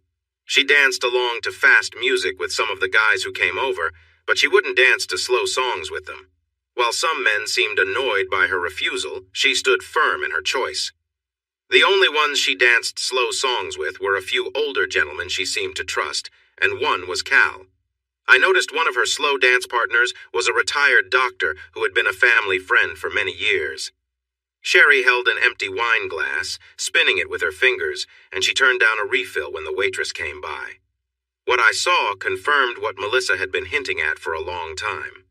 She had been sharing bits of info and offering her opinions, saying Sherry hadn't dated since we split up, that she didn't drink, and kept herself out of trouble. I realized Melissa was not just being nice, it was all true. I felt a warm feeling start to grow inside me. Suddenly, I saw a connection forming in my mind. I had let go of my bitterness and hurt over the years, but I hadn't realized I was starting to wonder if I could trust Sherry again. I didn't think I'd want to trust her. Yet, she seemed to live her life as if she hoped someone was watching her. She was trying to show me she could be trusted, or at least give me reasons to start feeling that way. In that moment, I realized I really wanted to trust her, and that I wanted her to know how I felt. I tried not to think too far ahead. I placed my empty glass on a tray with others, took a deep breath, and made my way around a potted plant toward Sherry. When I was close to her table, Melissa spotted me on the dance floor. She had been dancing with Cal, but suddenly stopped, almost getting knocked over by a large couple rushing past. Melissa covered her mouth with both hands, watching me intently. Cal turned to see what was going on, and I saw a smile spread across his face. I could tell Melissa was getting emotional, and Cal was quickly pulling out a large handkerchief to give to her. As I walked towards the dance floor past Sherry's table, the angle made Sherry think Melissa was looking at her. I noticed her head tilt as she tried to understand why Melissa was staring. I stopped right by Sherry. She didn't know I was there yet. "I was wondering if you might like to dance," I said, just loud enough for her to hear over the crowd. She started to shake her head no, since it was a slow song. Then she turned her head and looked at me. Startled, her wine glass slipped from her fingers and spun away. I caught it before it fell and set it safely on the table. She looked at me for a moment, surprised that I was there and had asked her to dance. After a while, her eyes lit up, and she nodded yes. I took her hand as she stood, then led her to the dance floor. In no time, she was in my arms. It felt wonderful. Sherry was a lovely woman. Without makeup, she looked nice, and with a little, she was truly beautiful. Her brown hair fell softly to her shoulders, moving gently with us as we danced. Her dark eyes stayed on mine as we moved slowly. Without thinking too much, I leaned down and kissed her softly. It was the first time I'd held her since our divorce, and the first kiss, too. But it felt so natural. I had sensed we were headed toward this moment for a while. "I've never met anyone who takes my breath away the way you do," I told her softly. She smiled at me, tears forming in her eyes. "Don't cry," I said. "There's no reason to." Just then, we bumped into Cal and Melissa. Sherry let go of me and rushed to hug Melissa, both of them starting to cry. "We need to go to the restroom," Melissa said with a sniffle. The two women hurried off, leaving Cal and me looking at each other. We both shrugged. "Well, I'm not dancing with you," he said. "Let's head back to the table before someone takes it, and maybe we can find something to drink." I agreed, and followed him to grab something for our dry throats. I drove Sherry back to Cal and Melissa's house after the party. She had come with them, and her car was parked there.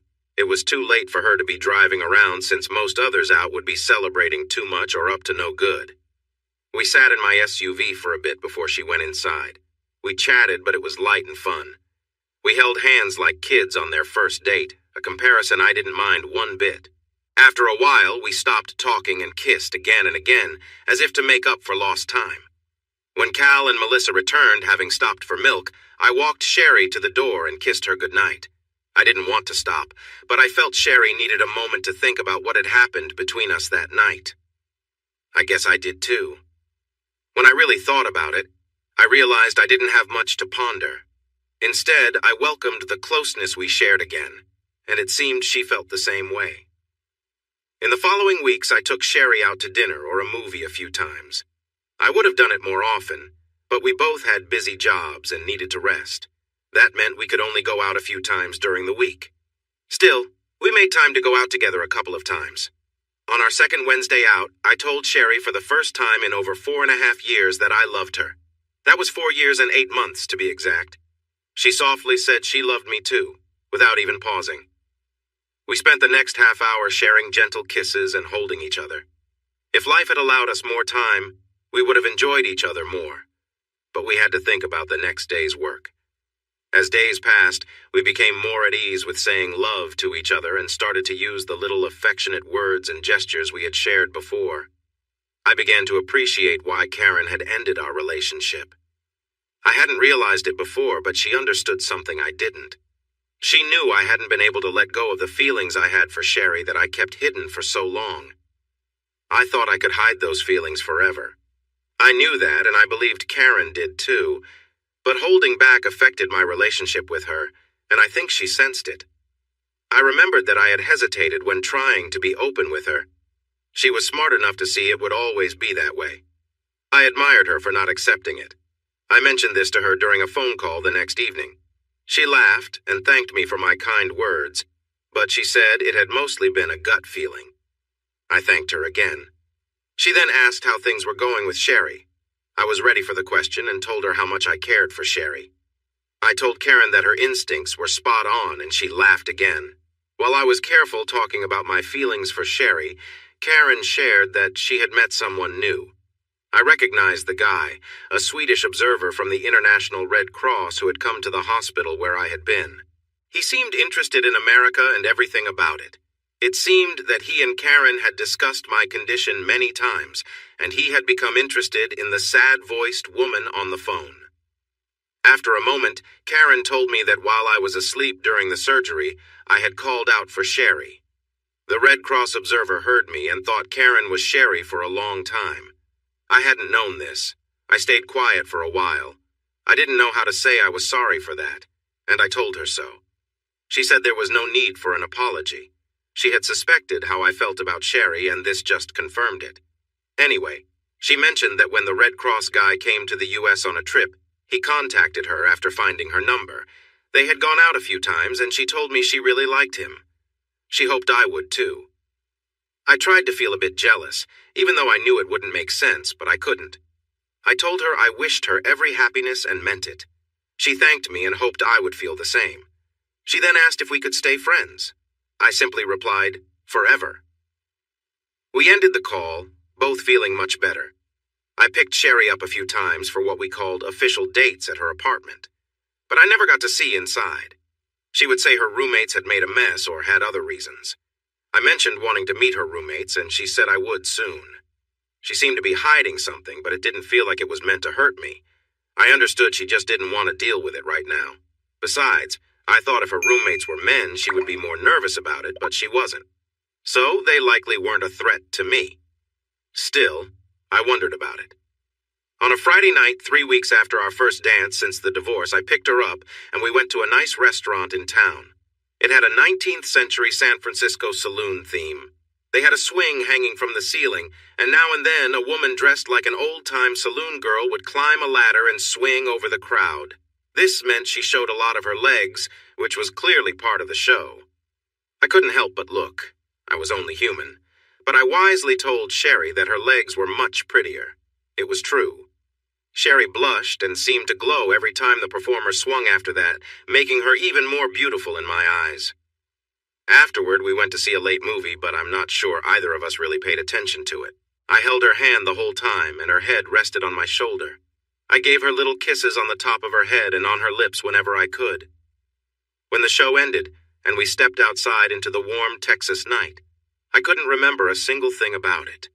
We didn't have any other plans, and I felt a mix of hesitation and excitement. Part of me wasn't sure if I wanted our relationship to move forward, but another part was eager for that next step. She stopped and leaned against the door of my SUV, pulling me in for a long kiss. We stayed close, feeling each other's warmth. My hands touched her shoulders and back. I wanted to move further, but we were in public and I wasn't confident about what she wanted. I could sense her feelings, but she seemed to be holding back. When we finally stopped kissing, we both breathed heavily for a moment. I opened her door and helped her inside. I started the engine and turned on the lights, but I didn't drive off right away. When I looked at Sherry, she smiled and leaned closer, kissing me deeply. There was no sign of hesitation now. "Where do we go from here?" I asked softly after we paused for a moment. She gave me a quick kiss before answering. "Ron," she whispered, "you're in charge. You take us where you want." I understood her message. "Are you sure?" I wanted to make sure. She kissed me again and gently patted my hand. "I'm sure," she confirmed. Her voice was gentle yet firm. I put the SUV in gear and joined the nighttime traffic, feeling confident about where I wanted to go. When we reached my house, we shared another long kiss inside the door, filled with a strong feeling between us. Sherry pulled back and asked for something to drink. I took her hand and led her to the kitchen, where I had wine coolers in the fridge that she liked. She smiled brightly as she took one and drank it eagerly. I showed her around my new house, pointing out all the features that had caught my eye. She admired the fireplace. "That's so beautiful," she said. "It's just like the one I've always wanted in a home." I looked at the rock-lined fireplace, the wooden mantel, and the wide hearth. It matched what she had described to me when we talked about homes in our second year of marriage. We hadn't been able to afford it back then, but now that I could, I chose a house that had the fireplace she dreamed of. I realized that Karen had truly been a wise person. I felt nervous about taking Sherry upstairs to my room, and I could see a little worry on her face, too. We both understood that what we were about to do would change things for us, and it felt a bit scary. However, she didn't resist as I led her up the wide staircase and into my room. She had said I was in charge, and she acted like it. When she saw the open door to the large bathroom, something we both liked about the house, she stepped inside and closed the door briefly with a soft excuse. I was surprised to hear the shower running a moment later. The door opened a little and she invited me to come in with her. This caught me off guard. In our last year of marriage, Sherry had only wanted to shower with me a few times. I managed to hang my pants and jacket over a chair instead of leaving them on the floor, but I quickly entered the bathroom. Sherry had her back to me when I came in and pulled the curtain closed.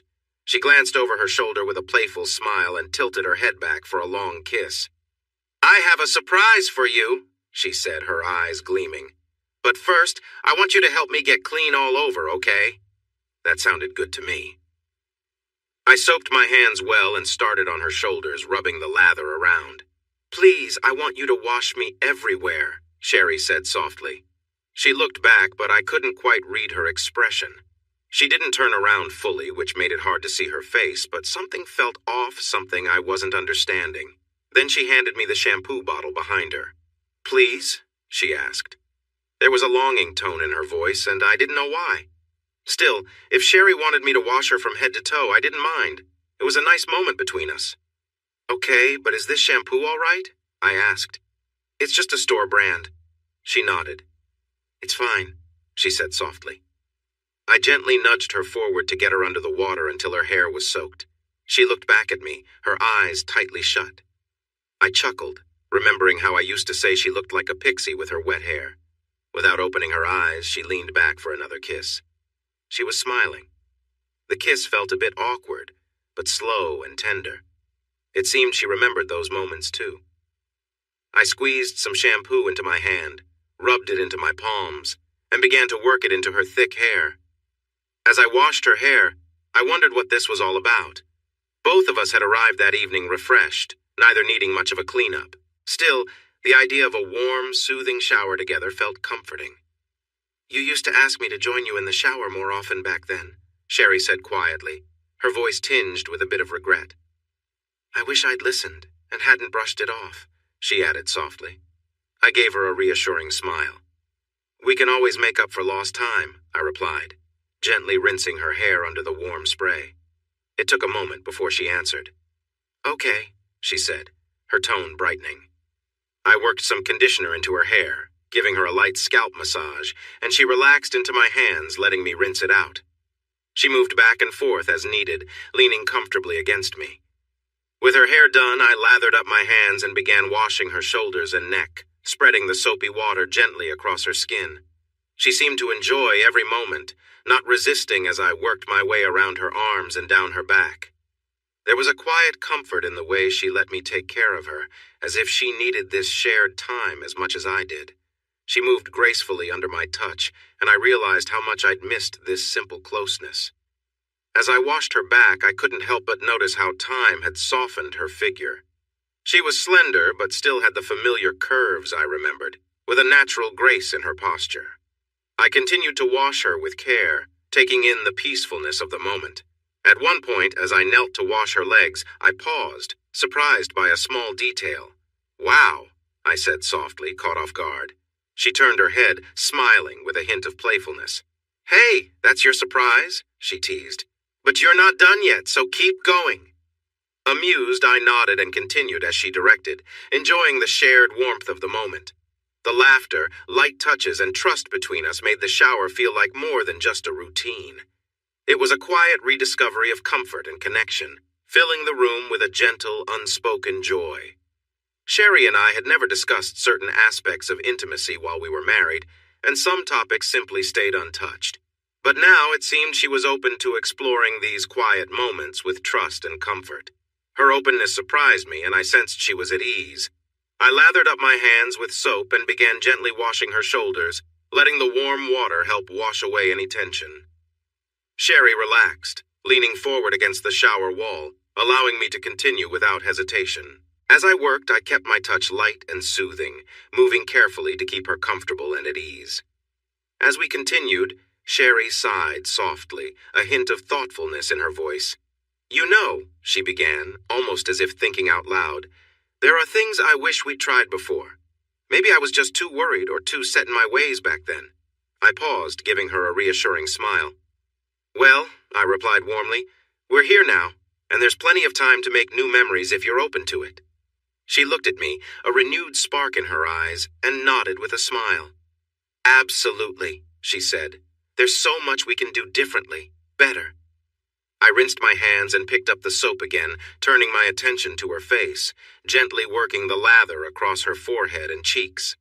Sherry closed her eyes and lifted her face toward me, relaxed and trusting. The warm water had already washed away most of her makeup, and as the soap cleansed the rest, I noticed the natural beauty in her features, her light freckles, long lashes, and softly rounded cheeks. As I rinsed her face, I let my fingers gently brush across her lips, savoring the quiet simplicity of the moment. There was no rush, only the comfort of shared trust and a peaceful stillness that felt refreshing. I thought about kissing her, but sensed that perhaps this moment was better left, as it was a quiet, genuine connection. We hadn't shared a kiss since I'd started washing her. I was surprised when Sherry looked at me with a soft openness, allowing me to continue. A question had lingered in my mind from the moment we stepped into the shower, a quiet curiosity about what was happening. I moved steadily, letting the warm water wash over her as I gently rinsed her face and mouth. I continued down her neck, over her shoulders, then along her arms and down her sides. As I washed, I kept wondering what she might be seeking in this quiet moment. Suddenly, a thought struck me. I'd once read or heard that cleansing rituals were common in many cultures, a way to refresh both body and spirit. Perhaps in her own way, Sherry wanted a fresh start, a way to feel renewed. Whatever her reason, I respected her choice and focused on each simple, careful touch, ensuring she felt cared for. I moved to her chest, my hands gentle as I washed her, keeping her comfortable and focused on the ritual of the moment. Her expression told me she was calm, yet moved, her breathing soft, her eyes following my hands as I continued. As I worked down to her abdomen, I noticed she looked particularly at ease, almost peaceful. She watched me, and a light blush appeared on her cheeks. Her slight smile and bright eyes reflected her calmness and trust. When I moved lower, I saw that she had made a change. Her skin was entirely smooth. She looked at me, a bit of anticipation in her eyes. "Do you like it?" she asked, her voice quiet yet hopeful. "Oh, yes," I replied sincerely, noticing her effort to present herself differently. "How did you manage it?" "Electrolysis," she said simply, smiling softly. "Wow, that must have taken time. Did it hurt?" I asked, feeling surprised by the effort she'd made. She nodded, her tone warm. "It took nearly 6 months, a bit at a time. And yes, it hurt sometimes," she replied, still smiling, her voice steady and full of affection. I realized how much this simple act had meant to her, and I appreciated the thought and care she'd put into it. We stood together in the soft glow of the moment, knowing that these small gestures held meaning for both of us. Kneeling there with water streaming down, I looked up at her, genuinely surprised. I hadn't expected such a thoughtful gesture. "How did you know?" I asked, confused but touched. "I only decided to come back a few months ago, and neither of us could have known we'd be here like this. I actually did this last year," she said softly. "I had a feeling that someday we'd have this moment again." She looked away for a second, a few tears glistening in her eyes. "I'm glad," I replied, meaning every word. There wasn't much more to say, and it felt like enough. I continued washing her legs, making sure to rinse her thighs, calves, and feet thoroughly. As I finished, I could tell from the soft expression on her face that this quiet ritual held meaning for her. She looked as if she wanted to say something, but instead, she simply leaned closer, ready to embrace me. Gently, I placed a hand on her chest, stopping her for a moment with a warm smile. "Now it's your turn," I said softly. Her eyes lit up, and I could see the joy and understanding in them. She smiled back, nodding, and began to wash me with the same gentle care I'd shown her. She moved with patience, her touch calm and careful as she worked her way from my shoulders down. I closed my eyes for a moment, allowing myself to relax and enjoy the simple care she was offering. She moved with the same quiet attentiveness, washing my hands and arms, then my back. It was a comforting, unspoken bond, both of us enjoying the closeness that hadn't needed words to be understood. "Is this okay?" she asked, a touch of hesitation in her voice, watching my face to make sure everything was all right. "Yes," I replied softly, grateful for her kindness and thoughtfulness. We stood there for a long while, letting the warm water wash away everything that didn't matter, as we shared a moment of pure understanding. Sherry looked up at me with a cheerful grin, catching her breath as we both shared a laugh. "Another thing I wish we'd done," she started, but I held up my hand gently, cutting her off. "Darling," I said, smiling warmly, "we're going to have plenty of time, no regrets or should-haves. Okay?" She nodded with a soft smile, and I added playfully, "Besides, I might have lost count tonight, but I'm sure I'll remember it all later." Her laugh was bright as she finished drying me off with playful care. When we were finally out of the shower, we wrapped ourselves in large, warm towels, sharing quick kisses and hugs as we dried each other's hair and enjoyed each other's company. I pulled her close for a long embrace, feeling a quiet joy between us as we wandered back to the bedroom. On the way, I dimmed the lights to create a soft, peaceful glow. In the bedroom, I guided Sherry gently to lie back on the bed, and I knelt beside her, enjoying the quiet comfort of the moment as we held hands and shared a few quiet words. She looked up at me, her eyes bright with a deep trust, and I knew this time was about reconnecting. I leaned down, brushing my hand over her hair, both of us lost in a shared sense of closeness. Sherry wrapped her arms around me, pulling me in for a deep, steady kiss, her expression showing just how much this moment meant to her. I took my time, cherishing the simplicity of holding her, and in that instant everything else faded away. After a while, we lay back together, our hands still intertwined, resting peacefully side by side. The soft lighting cast a gentle glow, and we both felt a sense of contentment, knowing we were sharing something special and timeless, just being there for each other, enjoying the comfort and warmth of a new beginning. In my mind, I replayed what she had said. Sherry wanted me to connect with her in a way that was different from how I usually expressed my love. I realized that this was as important to her as the special shower we had just shared. Hey everyone! Thanks for watching! Don't forget to subscribe and turn on notifications so you won't miss any of the exciting stories we have coming up. What do you think about the characters in this story? Let us know in the comments. We'd love to hear from you.